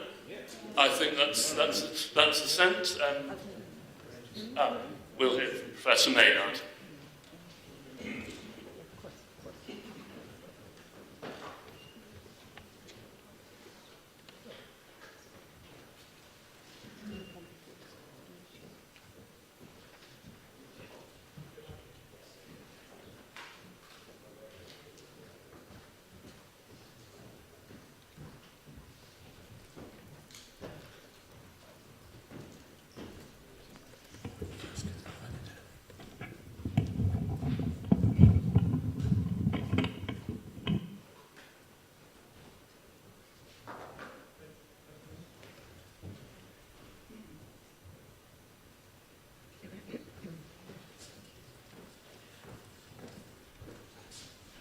Professor Maynard, thank you for coming to address us. You have up to 5 minutes. Thank you very much. I'm here this evening to speak in support of the motion before the Council to reaffirm Oxford City Council's commitment to human rights and international law. I have spent several weeks in Gaza over the last 18 months leading emergency medical teams on behalf of medical aid for Palestinians, and have witnessed with my own eyes multiple war crimes committed by the Israeli military, which are clear breaches of international law. These war crimes have been ignored by our government and our media, being silent whilst continuing to support Israel, allowing Israel to commit these war crimes, to commit genocide with impunity. The ceasefire in Gaza has been broken illegally by Israel. On March the 18th alone, just a few days ago, 174 children were killed by the Israeli military. It is time for our politicians, both national and local, to stand up and speak out against these multiple breaches of international law. And Oxford City Council must demonstrate their commitment to human rights and international law by publicly calling out these war crimes and demonstrating their support for Gaza. In Gaza, I witnessed things I never would have expected to have seen in any healthcare setting. I have witnessed deliberate targeted attacks on hospitals, not only since October the 7th, but indeed as far back as 2014, when Al Wafa Hospital, a beautiful neuro-rehabilitation hospital, was completely destroyed by the Israeli Air Force. There have been many other hospitals which have been targeted in the intervening years. Al-Aqsa Hospital, where I worked, was attacked with Israeli missiles whilst I was operating on a critically injured young lady on January the 4th. Not only have the hospitals been bombed, but the Israeli ground forces have systematically destroyed the laboratories, have systematically destroyed the dialysis machines, the CT scanners, the MRI scanners, the gas and water supplies and the sewage facilities in order to completely disable the healthcare system there. And let me completely dispel the false narrative given to us by Israeli spokesmen and repeated by our media and our politicians that these hospitals have been used as Hamas command centres. None of us, not a single humanitarian worker that I know, both from the UK and other countries, have ever seen any evidence of Hamas militants in these hospitals. There is no credible evidence to support that narrative. More than 1,000 healthcare workers have been deliberately targeted and killed, including friends of mine, people I've worked with over the years. Friends of mine have been discovered dead with bullets in their head and their hands handcuffed behind their backs. Over 400 healthcare workers have been abducted and illegally detained and tortured. I have taken direct audio and video testimonies from 2 individuals I've worked with over the years. Both of them were detained for 54 and 60 days respectively, having been abducted from the Indonesian hospital and from Nasser hospital. They both told identical stories of being stripped naked, handcuffed, with their hands behind their backs, blindfolded, their genitals beaten up to 12 hours a day. They had dogs set on them, and they were electrocuted. Adnan al-Bursh was a well-known orthopaedic surgeon in Gaza whom I knew. And he was abducted, and he was imprisoned, and he was tortured to death. A detailed investigation by a Sky investigative journalist, speaking to many fellow detainees, describes how he was serially raped to death for 2 weeks prior to his being killed. 70% of the patients I treated were women and children. Let me tell you about Aya and Allah, a brother and sister who were bombed in their home and whose parents were killed by that bomb. They were brought to Al-Aqsa Hospital when I was working there as part of a mass casualty admission in January. Allah was 6 years old, and I discovered him lying unconscious on the floor of the waiting area, not having been seen by anyone, having been abandoned. And the first thing I noticed with this young 6-year-old boy was a large hole in the side of his chest, with air being sucked in and out. And that, of course, is a rapidly fatal condition unless treated. We resuscitated and stabilised him, but to this day, I do not know whether he survived. His sister, Aya, had a badly fractured leg, and it was so displaced that it was cutting off the blood supply to her foot, and that leg had to be straightened immediately in order to keep it alive. Now, this was a day at Al-Aqsa Hospital, like most days when I was there, when we had run out of all painkillers. We had no pain relief to give these children, and we had no pain relief to give this young girl as her leg had to be straightened in order to restore the blood supply. And I can still hear at night the screams from her as we did that. Let me tell you about another girl whose name I never found out because no one knew her name. She came in as part of a mass casualty admission with burns so bad to her face that you could see her facial bones through the burnt flesh. She was never going to survive. She wouldn't have survived in Oxford, in London, and certainly not in Gaza, but we couldn't even let her die peacefully. We had no pain relief to give her, and she died in agony and in public, lying on the floor of the waiting room of Al-Aqsa emergency room. Let me tell you about Lama, an 18-year-old girl, and Tala, a 16-year-old girl, who are both my patients. They both came in with serious bomb injuries. They both had severe internal injuries, which I operated on. And they both had survivable injuries, injuries they would have survived if they'd been well-nourished and in a place with proper resources. But they were profoundly malnourished when they came in. They were victims of the starvation forced upon the civilians of Gaza by the Israelis withholding aid and withholding food. And despite my surgery, they were unable to heal, and they both died under my care whilst I was working there. 30 UK doctors, of whom I'm one, and 90 USA doctors have all written to our respective governments describing the multiple war crimes we have witnessed. And every one of us described witnessing pre-teen children being shot in the head or the torso. These are not collateral damage, as we're being told. These are deliberate examples of Israeli soldiers deliberately killing children. Political institutions throughout the United Kingdom, both national and local, have failed Gaza.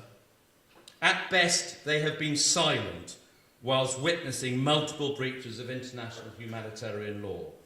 At worst, they have been complicit and have allowed the Israelis to continue their genocidal destruction of Gaza with impunity.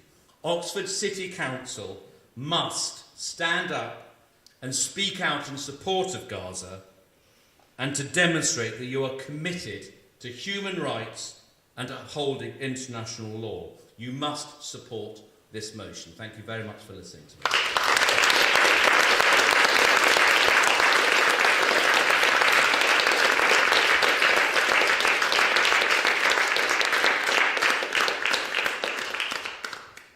Thank you very much, Professor Maynard. We will... Sorry. Yes. My apologies. The Leader of the Council. Yeah, thank you very much, Professor Maynard. I don't think any of us could listen to that without being incredibly moved by your extremely powerful words, which I know are based on your own experience. As you know, we do have a motion in front of us tonight, and it builds on existing work and policies of this council, both in terms of our procurement policies, but also our ethical investment policies. There's been a lot of cross-party working to make sure that we have a motion in front of us, which I hope that we can all support. So I hope you will find, we will be taking it after the break, that we will be able to reach agreement on that motion. You weren't here at the start of the meeting, but I mentioned at the start of the meeting that we'd received a letter from the Mayor of Ramallah, our twin city, and that I had responded to it today. And I thought it might be helpful to quote from my response to the Mayor in response to your address as well. I thanked him for his letter, which I said I had read with deep sadness and concern. I said that the images of renewed destruction in Gaza are truly shocking, and that we can only condemn Israel's resumption of its military action there. I commented that it was essential that we see Israel's immediate return to the ceasefire agreement and a resumption of its staged withdrawal from the territory, along with the release of hostages that Hamas continues to hold. During Ramadan, it is more important than ever that food aid can resume, together with the other forms of humanitarian assistance and electricity, all desperately needed in Gaza. I also said that I know that our Prime Minister shares these concerns and is urging both Israel and Hamas to return urgently to talks to implement the ceasefire agreement in full and to work towards peace. That must involve a credible plan to allow Palestinians in Gaza to return home and rebuild their lives, as envisaged in the Arab Proposed Recovery and Reconstruction Plan, and Hamas removed from power. There can be no attempt to forcibly annex land in Gaza. I said that reports of the killing of Palestinian civilians in the West Bank, including children, are abhorrent, and that violent settlers must be held to account and the Israeli Defence Force must be fully accountable to the law. Our greatest wish is that the attacks in both Gaza and the West Bank cease immediately and that citizens of Ramallah can celebrate Eid at the end of the month in a climate of renewed hope for an agreed settlement that can bring permanent peace and freedom. Finally, I'd also like to take this opportunity to offer our heartfelt congratulations to you and your OUH colleague, Alessandra Morelli, a senior research midwife, on your recent presentation of humanitarian medals at Buckingham Palace, which were very well deserved, and I was really, really pleased to see that your work had been recognised in that way. So thank you and congratulations for that.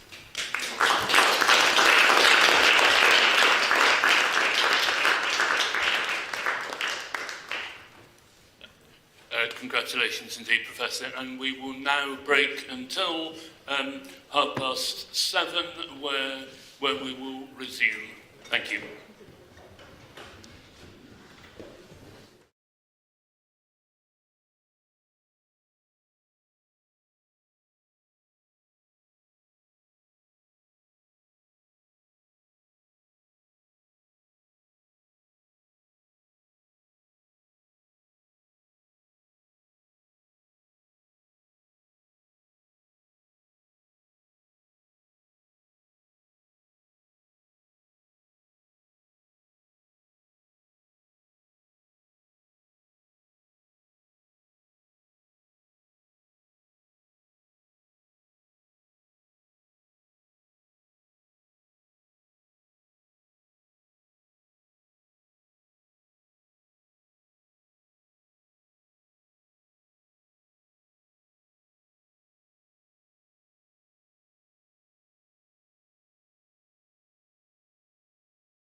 Thank you, everyone. Please be seated.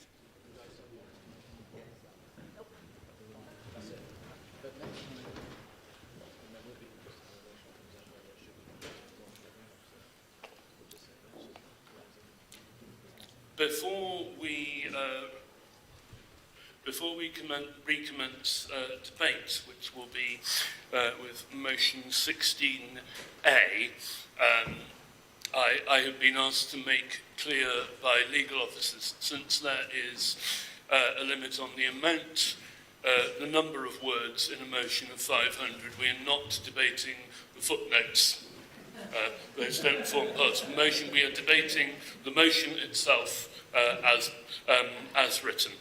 I have also had a request from the Section 151 officer to briefly give a bit of context. This won't come out of the motion debating time, but Nigel, would you like to speak? Yes, thank you, Chair. Just to say that in relation to this motion, just to remind members that under the CIPFA Prudential Code on Treasury Management and Capital Financing, as the Section 151 Officer of the Council, I am legally required to consider all investments under the principles of security, liquidity and yield in that order. Where we are legally able to implement the motion, the aspects of this motion, then we will do so. If there is an adverse financial implication of doing this, then Cabinet will be advised accordingly to take the matters into consideration. Thank you. Thank you. That being said, we will begin with motion A. We have half an hour, so I hope we won't have to extend standing orders. Motion A, in the name of Councillor Barbara Coyne. Councillor Coyne, would you like to introduce? Thank you, Lord Mayor, and thank you to colleagues who are willing to engage constructively on this motion ahead of this meeting. This motion is an opportunity for us to concretely demonstrate Oxford City Council's commitment to human rights, equality and justice. We are in a time of ever-escalating human-made atrocities, and words are not enough. I am trusting that members will agree that the small yet tangible actions this motion resolves to take towards ending trade and investment relations in cooperation with entities implicated in violations of international law represent the bare minimum we can do as city councillors and human beings.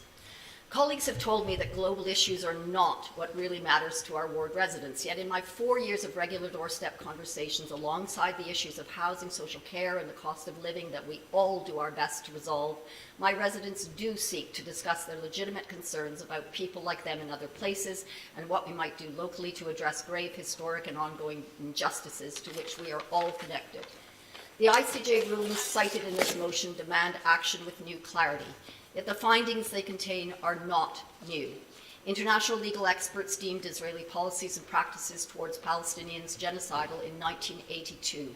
Israel's systematic destruction of Palestinian education, housing, and all that sustains life, which has now escalated to total annihilation, was already glaring in the 1967 war and the Nakba of 1948, and the dispossession of the Palestinian people began under British colonial auspices. The horrors Palestinians face daily follow the centuries-old pattern of colonial genocide, which relies on mechanisms of dehumanization to normalize the extermination of indigenous peoples and the violent expropriation of their land and resources, privileging profits and comfort for a few over people and planet. Today, we see this happening at extraordinary scale and speed with unprecedented impunity. AI-powered targeting systems are being used to maximize death and devastation and lastingly poison land, water, and livelihoods with illegal white phosphorus in Gaza and South Lebanon. Ethnic cleansing and annexation are happening as we speak. UK researchers have noted that just 2 months of Israel's assault on Gaza produced emissions greater than the annual carbon footprint of 20 countries, highlighting that we cannot claim to be seriously addressing the climate emergency without addressing militarism. The same companies facilitating Zionist settler colonialism, illegal occupation, apartheid, and genocide in Palestine also serve as brutal oppression in Congo, Kashmir, Sudan, and Western Sahara, and our own hostile border regime. For the past 17 months, many residents of Oxford, like those outside the town hall this evening, have been fulfilling their civic duty to speak out against horrific, indescribable injustice. They now see their most basic democratic rights in peril as protest for Palestine and climate justice is increasingly silenced and criminalized across our country. This motion is a chance to demonstrate that locally, here in Oxford, we are listening and acting on residents' concerns and supporting their collective efforts to work towards a world free from oppression. Please support this motion. Thank you, Lord Mayor.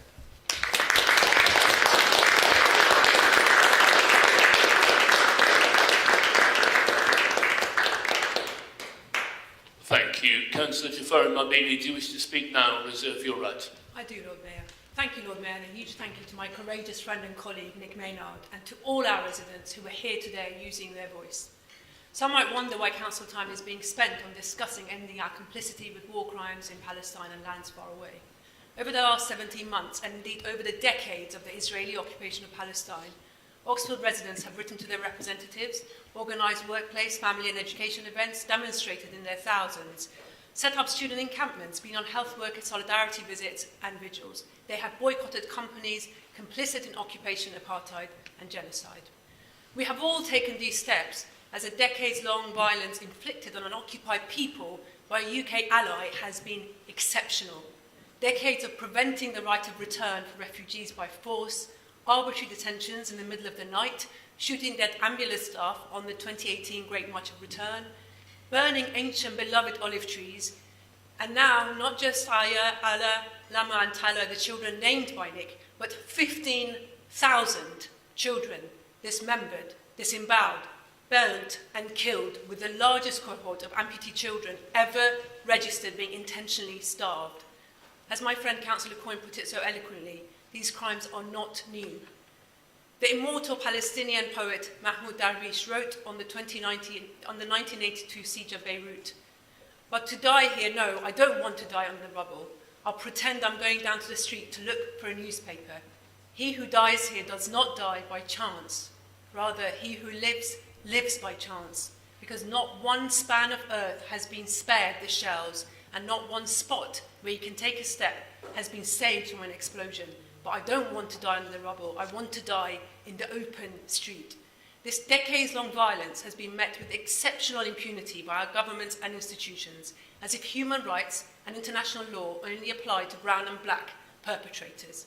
There has been an Israeli exemption from human rights standards, which has culminated in this cascade of impunity and war crimes. Dr. Tanya Haj Hassan, my friend, a paediatrician, and Oxford alumni who's currently in Gaza, said yesterday, they had been sleeping, so were coming in wearing PJs wrapped in blankets. Often it was neighbours bringing them because their parents had been killed. We had to stop resuscitating several kids simply to focus on one who had the chance. It's like Armageddon. What war crime is enough for the world to say, no more impunity for Israel? She was at Nasser Hospital when it was directly hit by the Israeli forces yesterday. The press will not tell you this is a war crime. The exceptional impunity for the state of Israel must end. And this is a small but significant step we can take within this council. We need to act for the sake of regaining our own humanity. Thank you.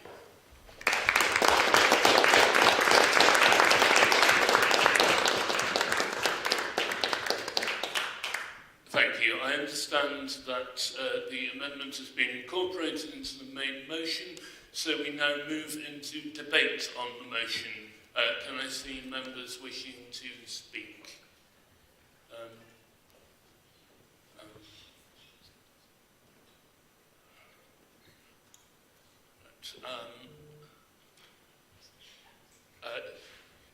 Councillor Turner. Yeah, thanks very much, Lord Mayor. I'd also like to thank the proposer of the motion, both for proposing it but also for the very constructive conversations we've had in the run-up, and I'd thank other speakers tonight. I'm going to focus particularly on the council angle on this. Please don't mistake that for lack of concern. The dreadful circumstances we have been hearing about earlier on. It's a very troubling time to be involved in politics at any level. For me, I guess, election results here or there, it was the Brexit referendum. Was something that I suppose I felt was a terrible mistake. And since then we've seen Russia's full-scale war aggression in Europe.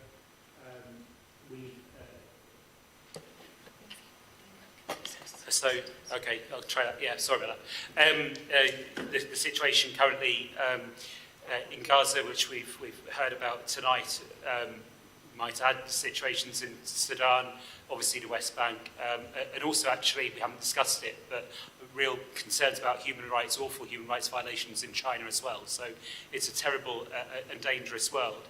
And I think we will be circumspect about what we can do as a district council, but what we can do, we should do.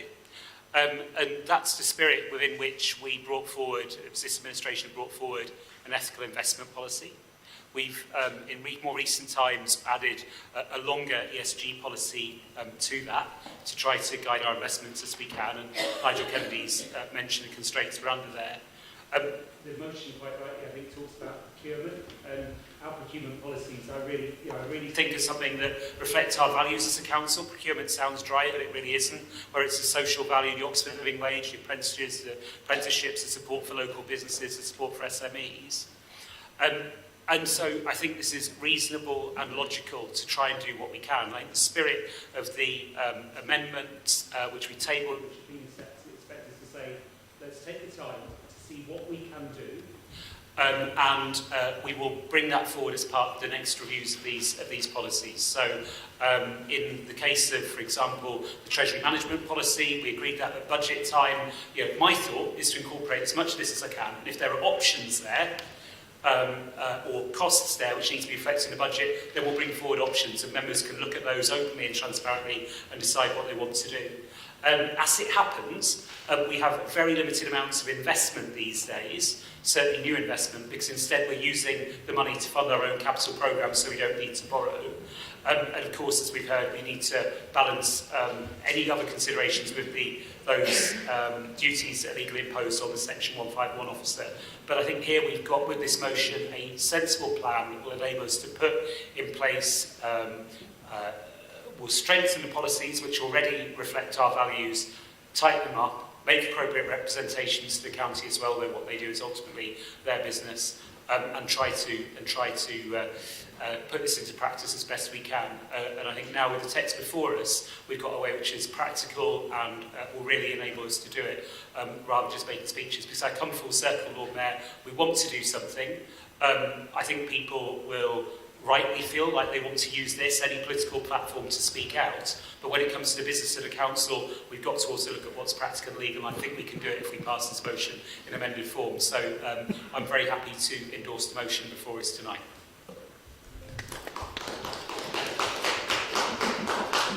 Councillor Jarvis. Thank you, Lord Mayor, and I'd like to start firstly by thanking the Oxford Community Independents, in particular Councillor Coyne and Councillor Jafari Mabini, for their work on putting together this motion. I'd also like to thank other groups for their input into the final text, which we have before us, which it appears that we will be able to generate something of a consensus around, as well as Professor Maynard for the important and moving address he gave before the break. And finally, I would like, of course, to thank the demonstrators outside today's meeting for their continued solidarity with the people of Palestine. Like many, many people in the city, they have come out onto the streets week after week over the last 18 months to demand an end to Israel's assault on Gaza and to push for an end to our country's complicity in that assault. Now, we all know that this motion is coming, its timing is incredibly tragic.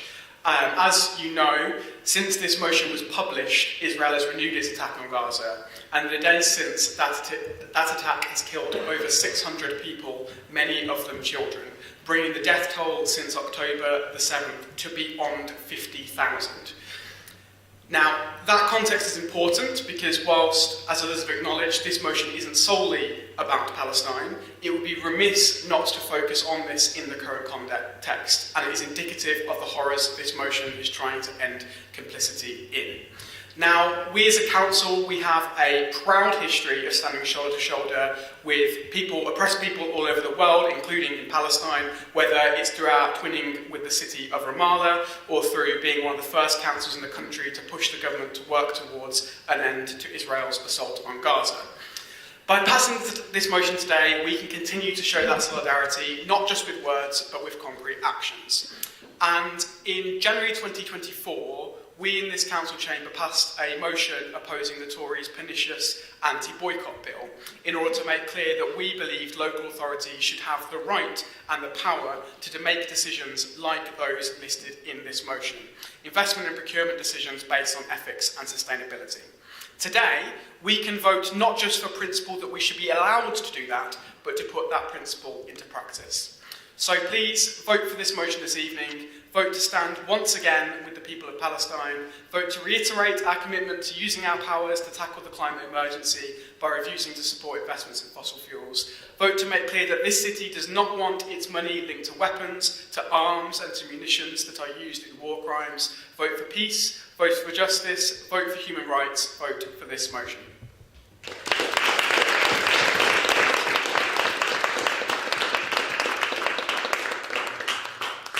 Councillor Mundy.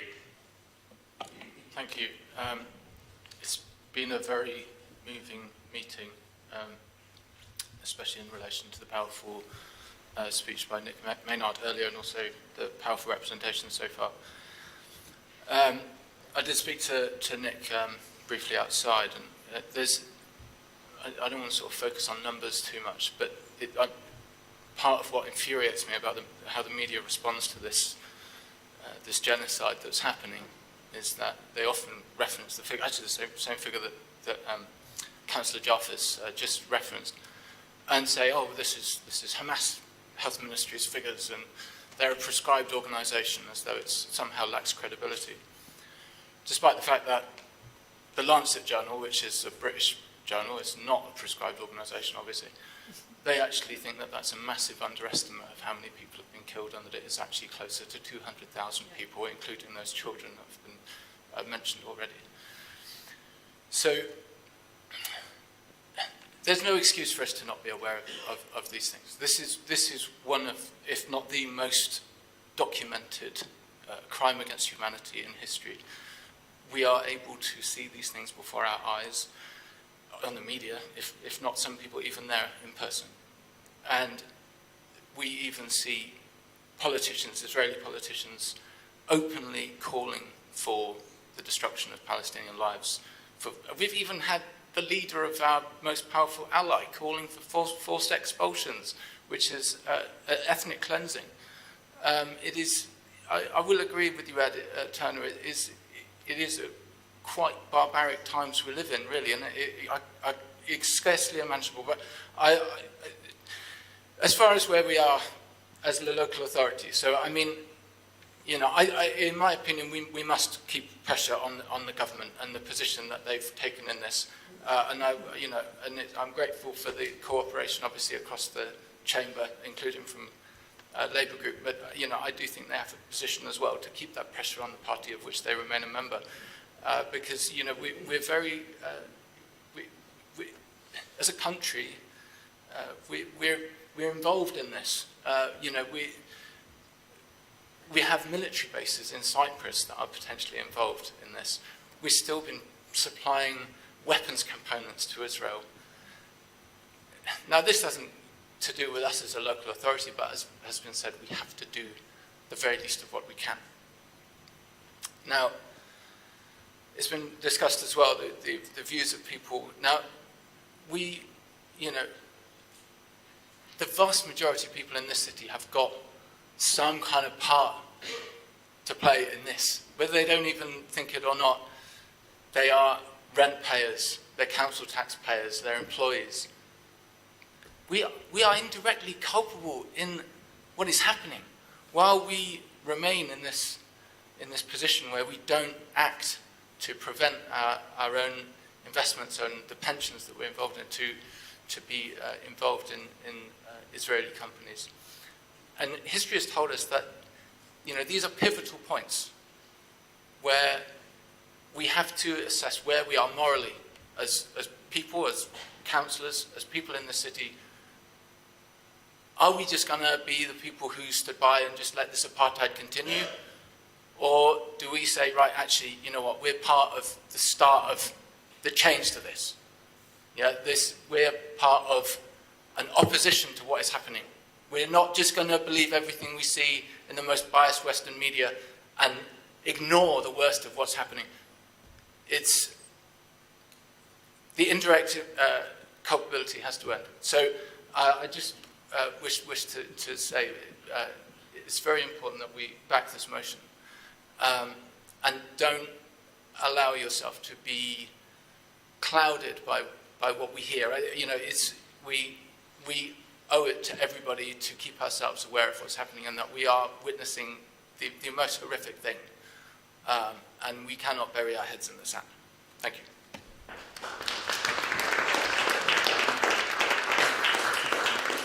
Councillor Sanderson. Thank you, Lord Mayor. I would also like to commend Professor Maynard, who came to speak with us a year and a half ago, and feel for him for the terrible trauma that he must have experienced over the last 18 months in what he's encountered and experienced. In Gaza, my stepson, who works to Save the Children, has also been to Gaza. He's lost a close friend and his entire family in the place, and has been to many places of war and humanitarian disaster, and this is clearly right up there as one of the worst situations. Also, I would like to answer in relation to exceptional impunity of Israel that you mentioned, Councillor Marbini, where we have, as we know, and as Councillor Turner mentioned, our dealings with and our deep financial investments ongoing with China, who has occupied Tibet since 1950, been involved in the mass slaughter of hundreds of thousands of Tibetans, and the continued oppression of the Uyghur population in Xinjiang province, as well as imprisonment and threats to the political opposition in Hong Kong, as well as we've seen over decades, and especially most recently in Turkey and Saudi Arabia, where thousands, including political prisoners, have been locked up on trumped-up charges without trial and tortured, and as well as widespread human rights abuses. So I hope that we will all bear these countries in mind when we are doing conscious or unconscious trade with them. So I also want to say thank you for the amendments on this motion, because we don't want to forego cooperation with organisations, activists, academics and individuals who stand for peace in Israel, in Palestine. There has been condemnation by the BDS movement of many organisations, including one which peace movement I'm part of, Standing Together, simply because there are Israelis involved, there are Jewish people involved. But the mission is for people to stand together, to work together for peace, to end the occupation, to recognise that there is no peace without security, to release the hostages. I think this is important to mention these people who are still in tunnels, who are still being tortured and persecuted and starving to death. also the West Eastern Divan Orchestra, many of you will know Daniel Barenboim, who set this up, along with Edward Said, as a project to encourage peace around the world through music. This has also been boycotted by, or condemned by, BDS. The film, the wonderful Oscar-winning film No Other Land, which I saw a few months ago, to bring to the public attention the injustices of what is happening in the West Bank, in the occupied areas. This has been condemned simply because there is one half of the two people who made this film is Israeli. So I think it's really important that we support those who are calling for peace. You know, we don't just condemn everyone outright, and we don't throw the baby out with the bathwater. And lastly, I would like to say that sadly, and I know that there's been a big uptick in Islamophobia over the last 18 months. Speaking on behalf of Jewish residents in Oxford, there's an increasing amount of fear and scaremongering amongst students in many colleges throughout the university, where students are disparaged, ignored, insulted. They have nothing to do with Israel. They're Jewish people, in the same way that an ordinary Muslim person might have nothing to do with any Muslim country that has internal persecution. So if we can separate this and not conflate religion and a country whose policies we disagree with, that would be a great advance. Having said that, I think if we can all move together to call out the bad and speak out for the good. One last point is that Scilla Ellsworthy, nominated 3 times for the Nobel Peace Prize, Gabrielle Rifkin, a specialist in conflict resolution, say support non-violence, don't shut down making contact with people who may be standing on the other side for you, and engage in multi-faith dialogue. Come to meetings, come to my standing together meetings and rallies. It's uplifting. Make contacts with schools. Stand together with the hand-in-hand schools in Israel that teach Palestinian children Hebrew, and they teach Israeli Jewish children Arabic. And those children, from the age of 4, are bonded. They are friends, and they grow up understanding and looking out for each other and trying to make a difference and working towards peace. We must keep this in mind. Thank you.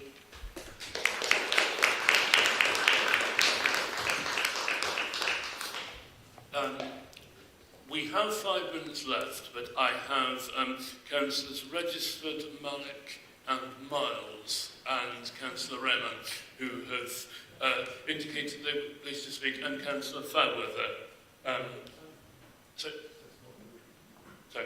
I propose that we extend standing orders in order to allow those councillors to speak and Councillor Coyne to sum up. Does Council agree? Good. Good. In which case, Councillor registered. Sorry, can I just clarify? You want to know that if I wanted to speak? Sorry, I thought you put your hand up. Is that not right? Oh, my apologies. I do support, but I'm not. Apologies. In which case, Councillor Malik. Thank you very much. I just want to follow up what my last fellow councillor said. I think Oxford set a great example when we do a faith walk together.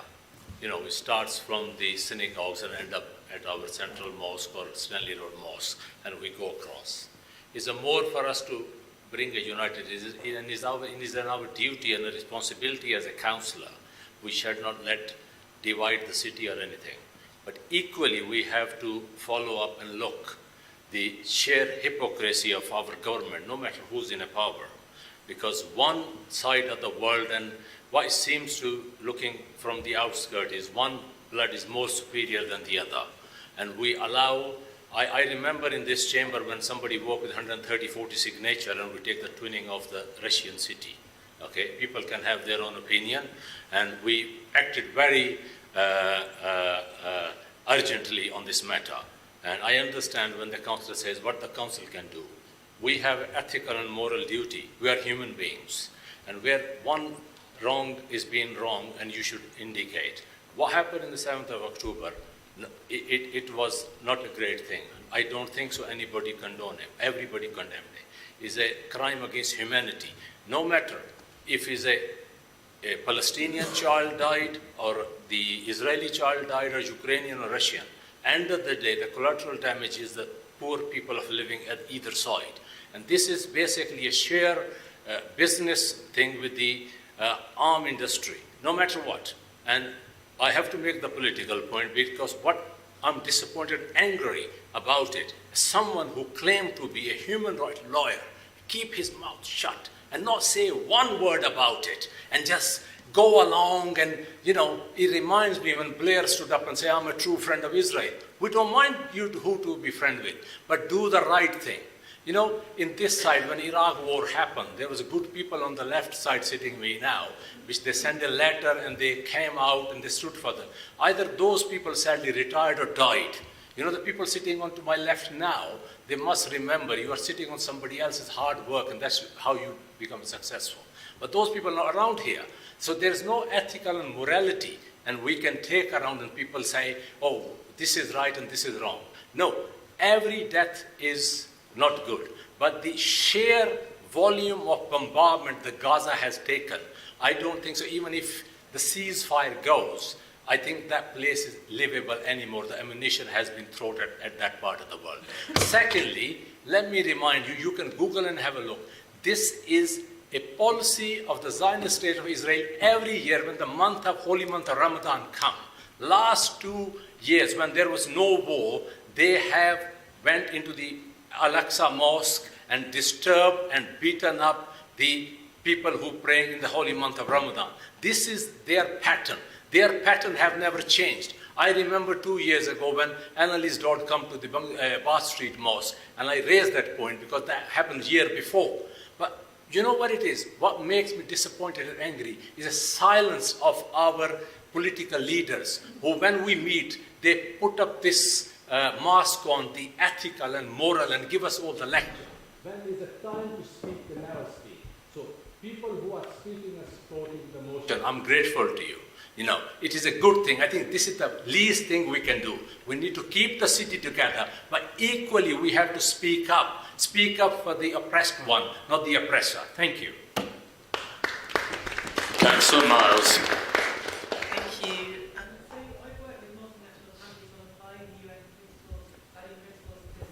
Rights, and I just want, sorry, the sound's working now. I've worked with multinational companies on applying the UN guiding principles on business and human rights, and I think this is a really good tool that is referenced, so I'm pleased to see that is noted. And it's based on 3 principles, and it's often called the Ruggie framework, based on the person who sort of developed it, but it's based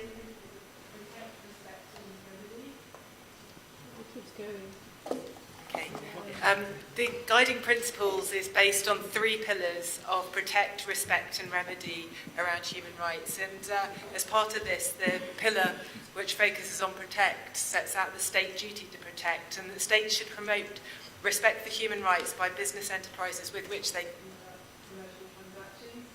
And there's a whole host of guidance out there to support organisations, both states and companies, with applying these 3 pillars, and particularly this principle of human rights due diligence. And so I think just to endorse the inclusion of this tool, and hope that we will learn good things and improve our practices, as well as the application of the state duty to protect as part of this process, if we are to agree with the motion before us today. Thank you. Councillor Raymond.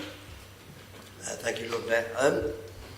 So yesterday, I had to go to Birmingham yesterday morning because my daughter was going to the mosque in Birmingham on Saturday, and she was called a terrorist. I think the consequence of that is, well, that's a consequence of our government, us individually, and as council, as anybody, any organisation that you wish, is that, because we can't differentiate from right from wrong, even if it's our friend, if it's our colleague, if something is right, we should call it right. If something is wrong, it's wrong. I know Palestine and Gaza in particular is the behind this motion. However, this motion just calls for us to be good, decent human beings and worry about being on the right side of history, the right side of whatever's correct at the time. Basically, it's asking everybody to take a moral stance and not have anything to do which is immoral and which we don't believe in. So Gaza is right the issue right at the moment, and because of the lack of morality within our government and our structures, individually people, anti-Semitism is on the increase, Islamophobia is on the increase, all sorts of phobias and all sorts of people are being demonized and hurt because morally we can't stand up for what's right. So today it's Gaza, hopefully Gaza will finish tomorrow, but there'll be something else. So this motion actually goes further than Gaza. It's actually asking us to always be on the right side of morality. So that's why I'll be supporting that, and that's what I think this is about. Although Gaza brings it sharply into focus, you can only imagine the destruction. I don't know what words you can use. Any words you use is not enough what's going on in Gaza, but it just brings into focus that actually we need to have a look at ourselves. So I'll just encourage everybody to look at themselves first. If you can morally vote for something or be on the right side, that is the right side. Thank you. Councillor Farida.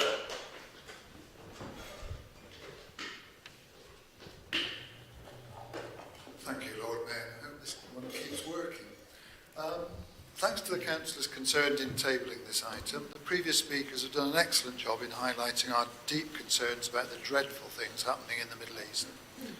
When I first saw this motion, I was transported back many years to when I was an undergraduate student who joined a campaign to get my university to divest itself of shares in any companies that had trade links to or directly invested in South Africa. Some of you may be far too young to remember that far back. At the time, South Africa was an apartheid and very repressive state and generated a lot of feeling in the UK against the violence and injustice meted out to much of its population. Does this sound familiar over 50 years later? It was partly direct economic pressure that caused the apartheid South African regime to collapse and led to the election of Nelson Mandela and a democratic government. It took a long time, but eventually it happened, and Oxford was one of the first places, and I'm very pleased to be able to say, welcome the new South African president. I think that economic pressure on repressive regimes can work.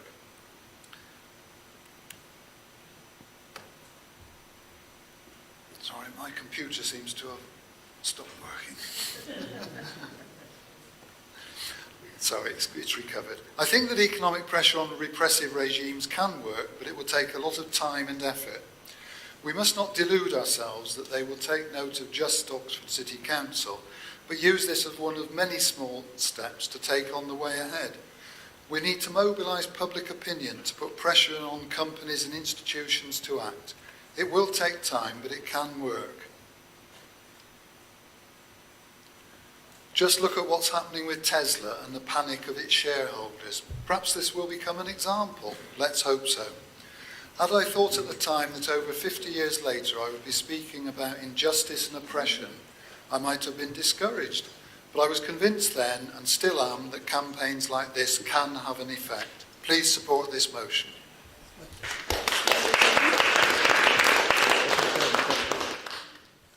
Councillor Coyne, right of reply. Hello? Yes.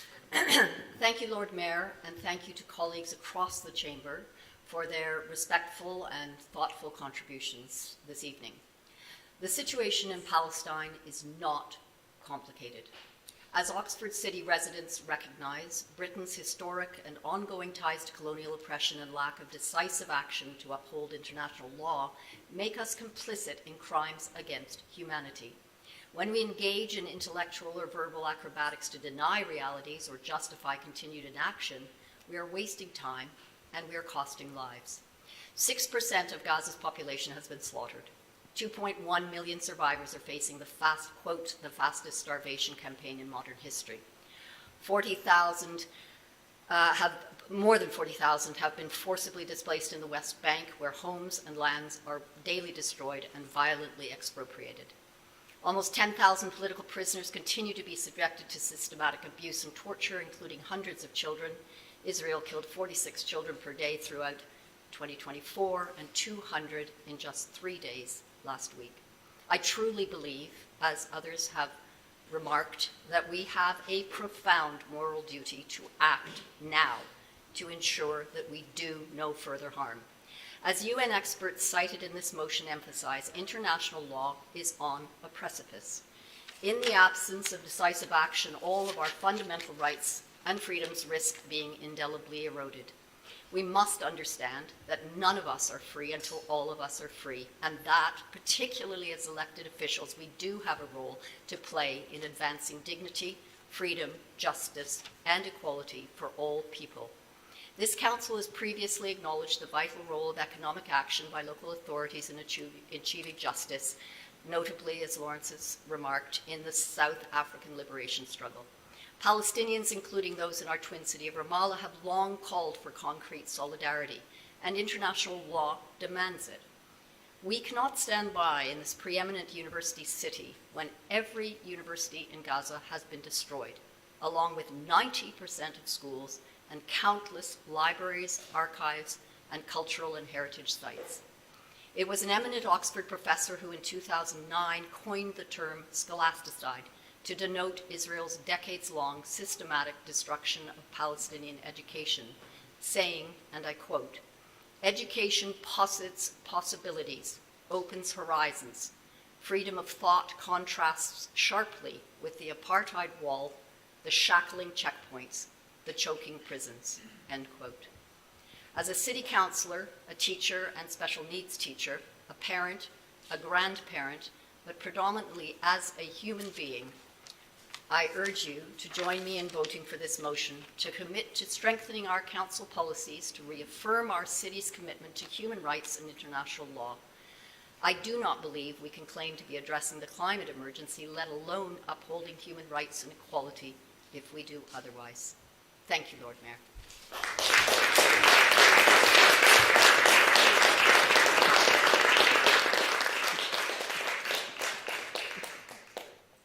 Thank you, Councillor Coyne. Can I please see all those in favour of the motion incorporating the amendment?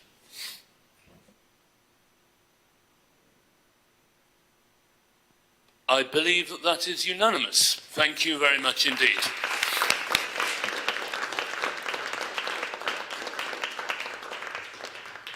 That concludes today's meeting.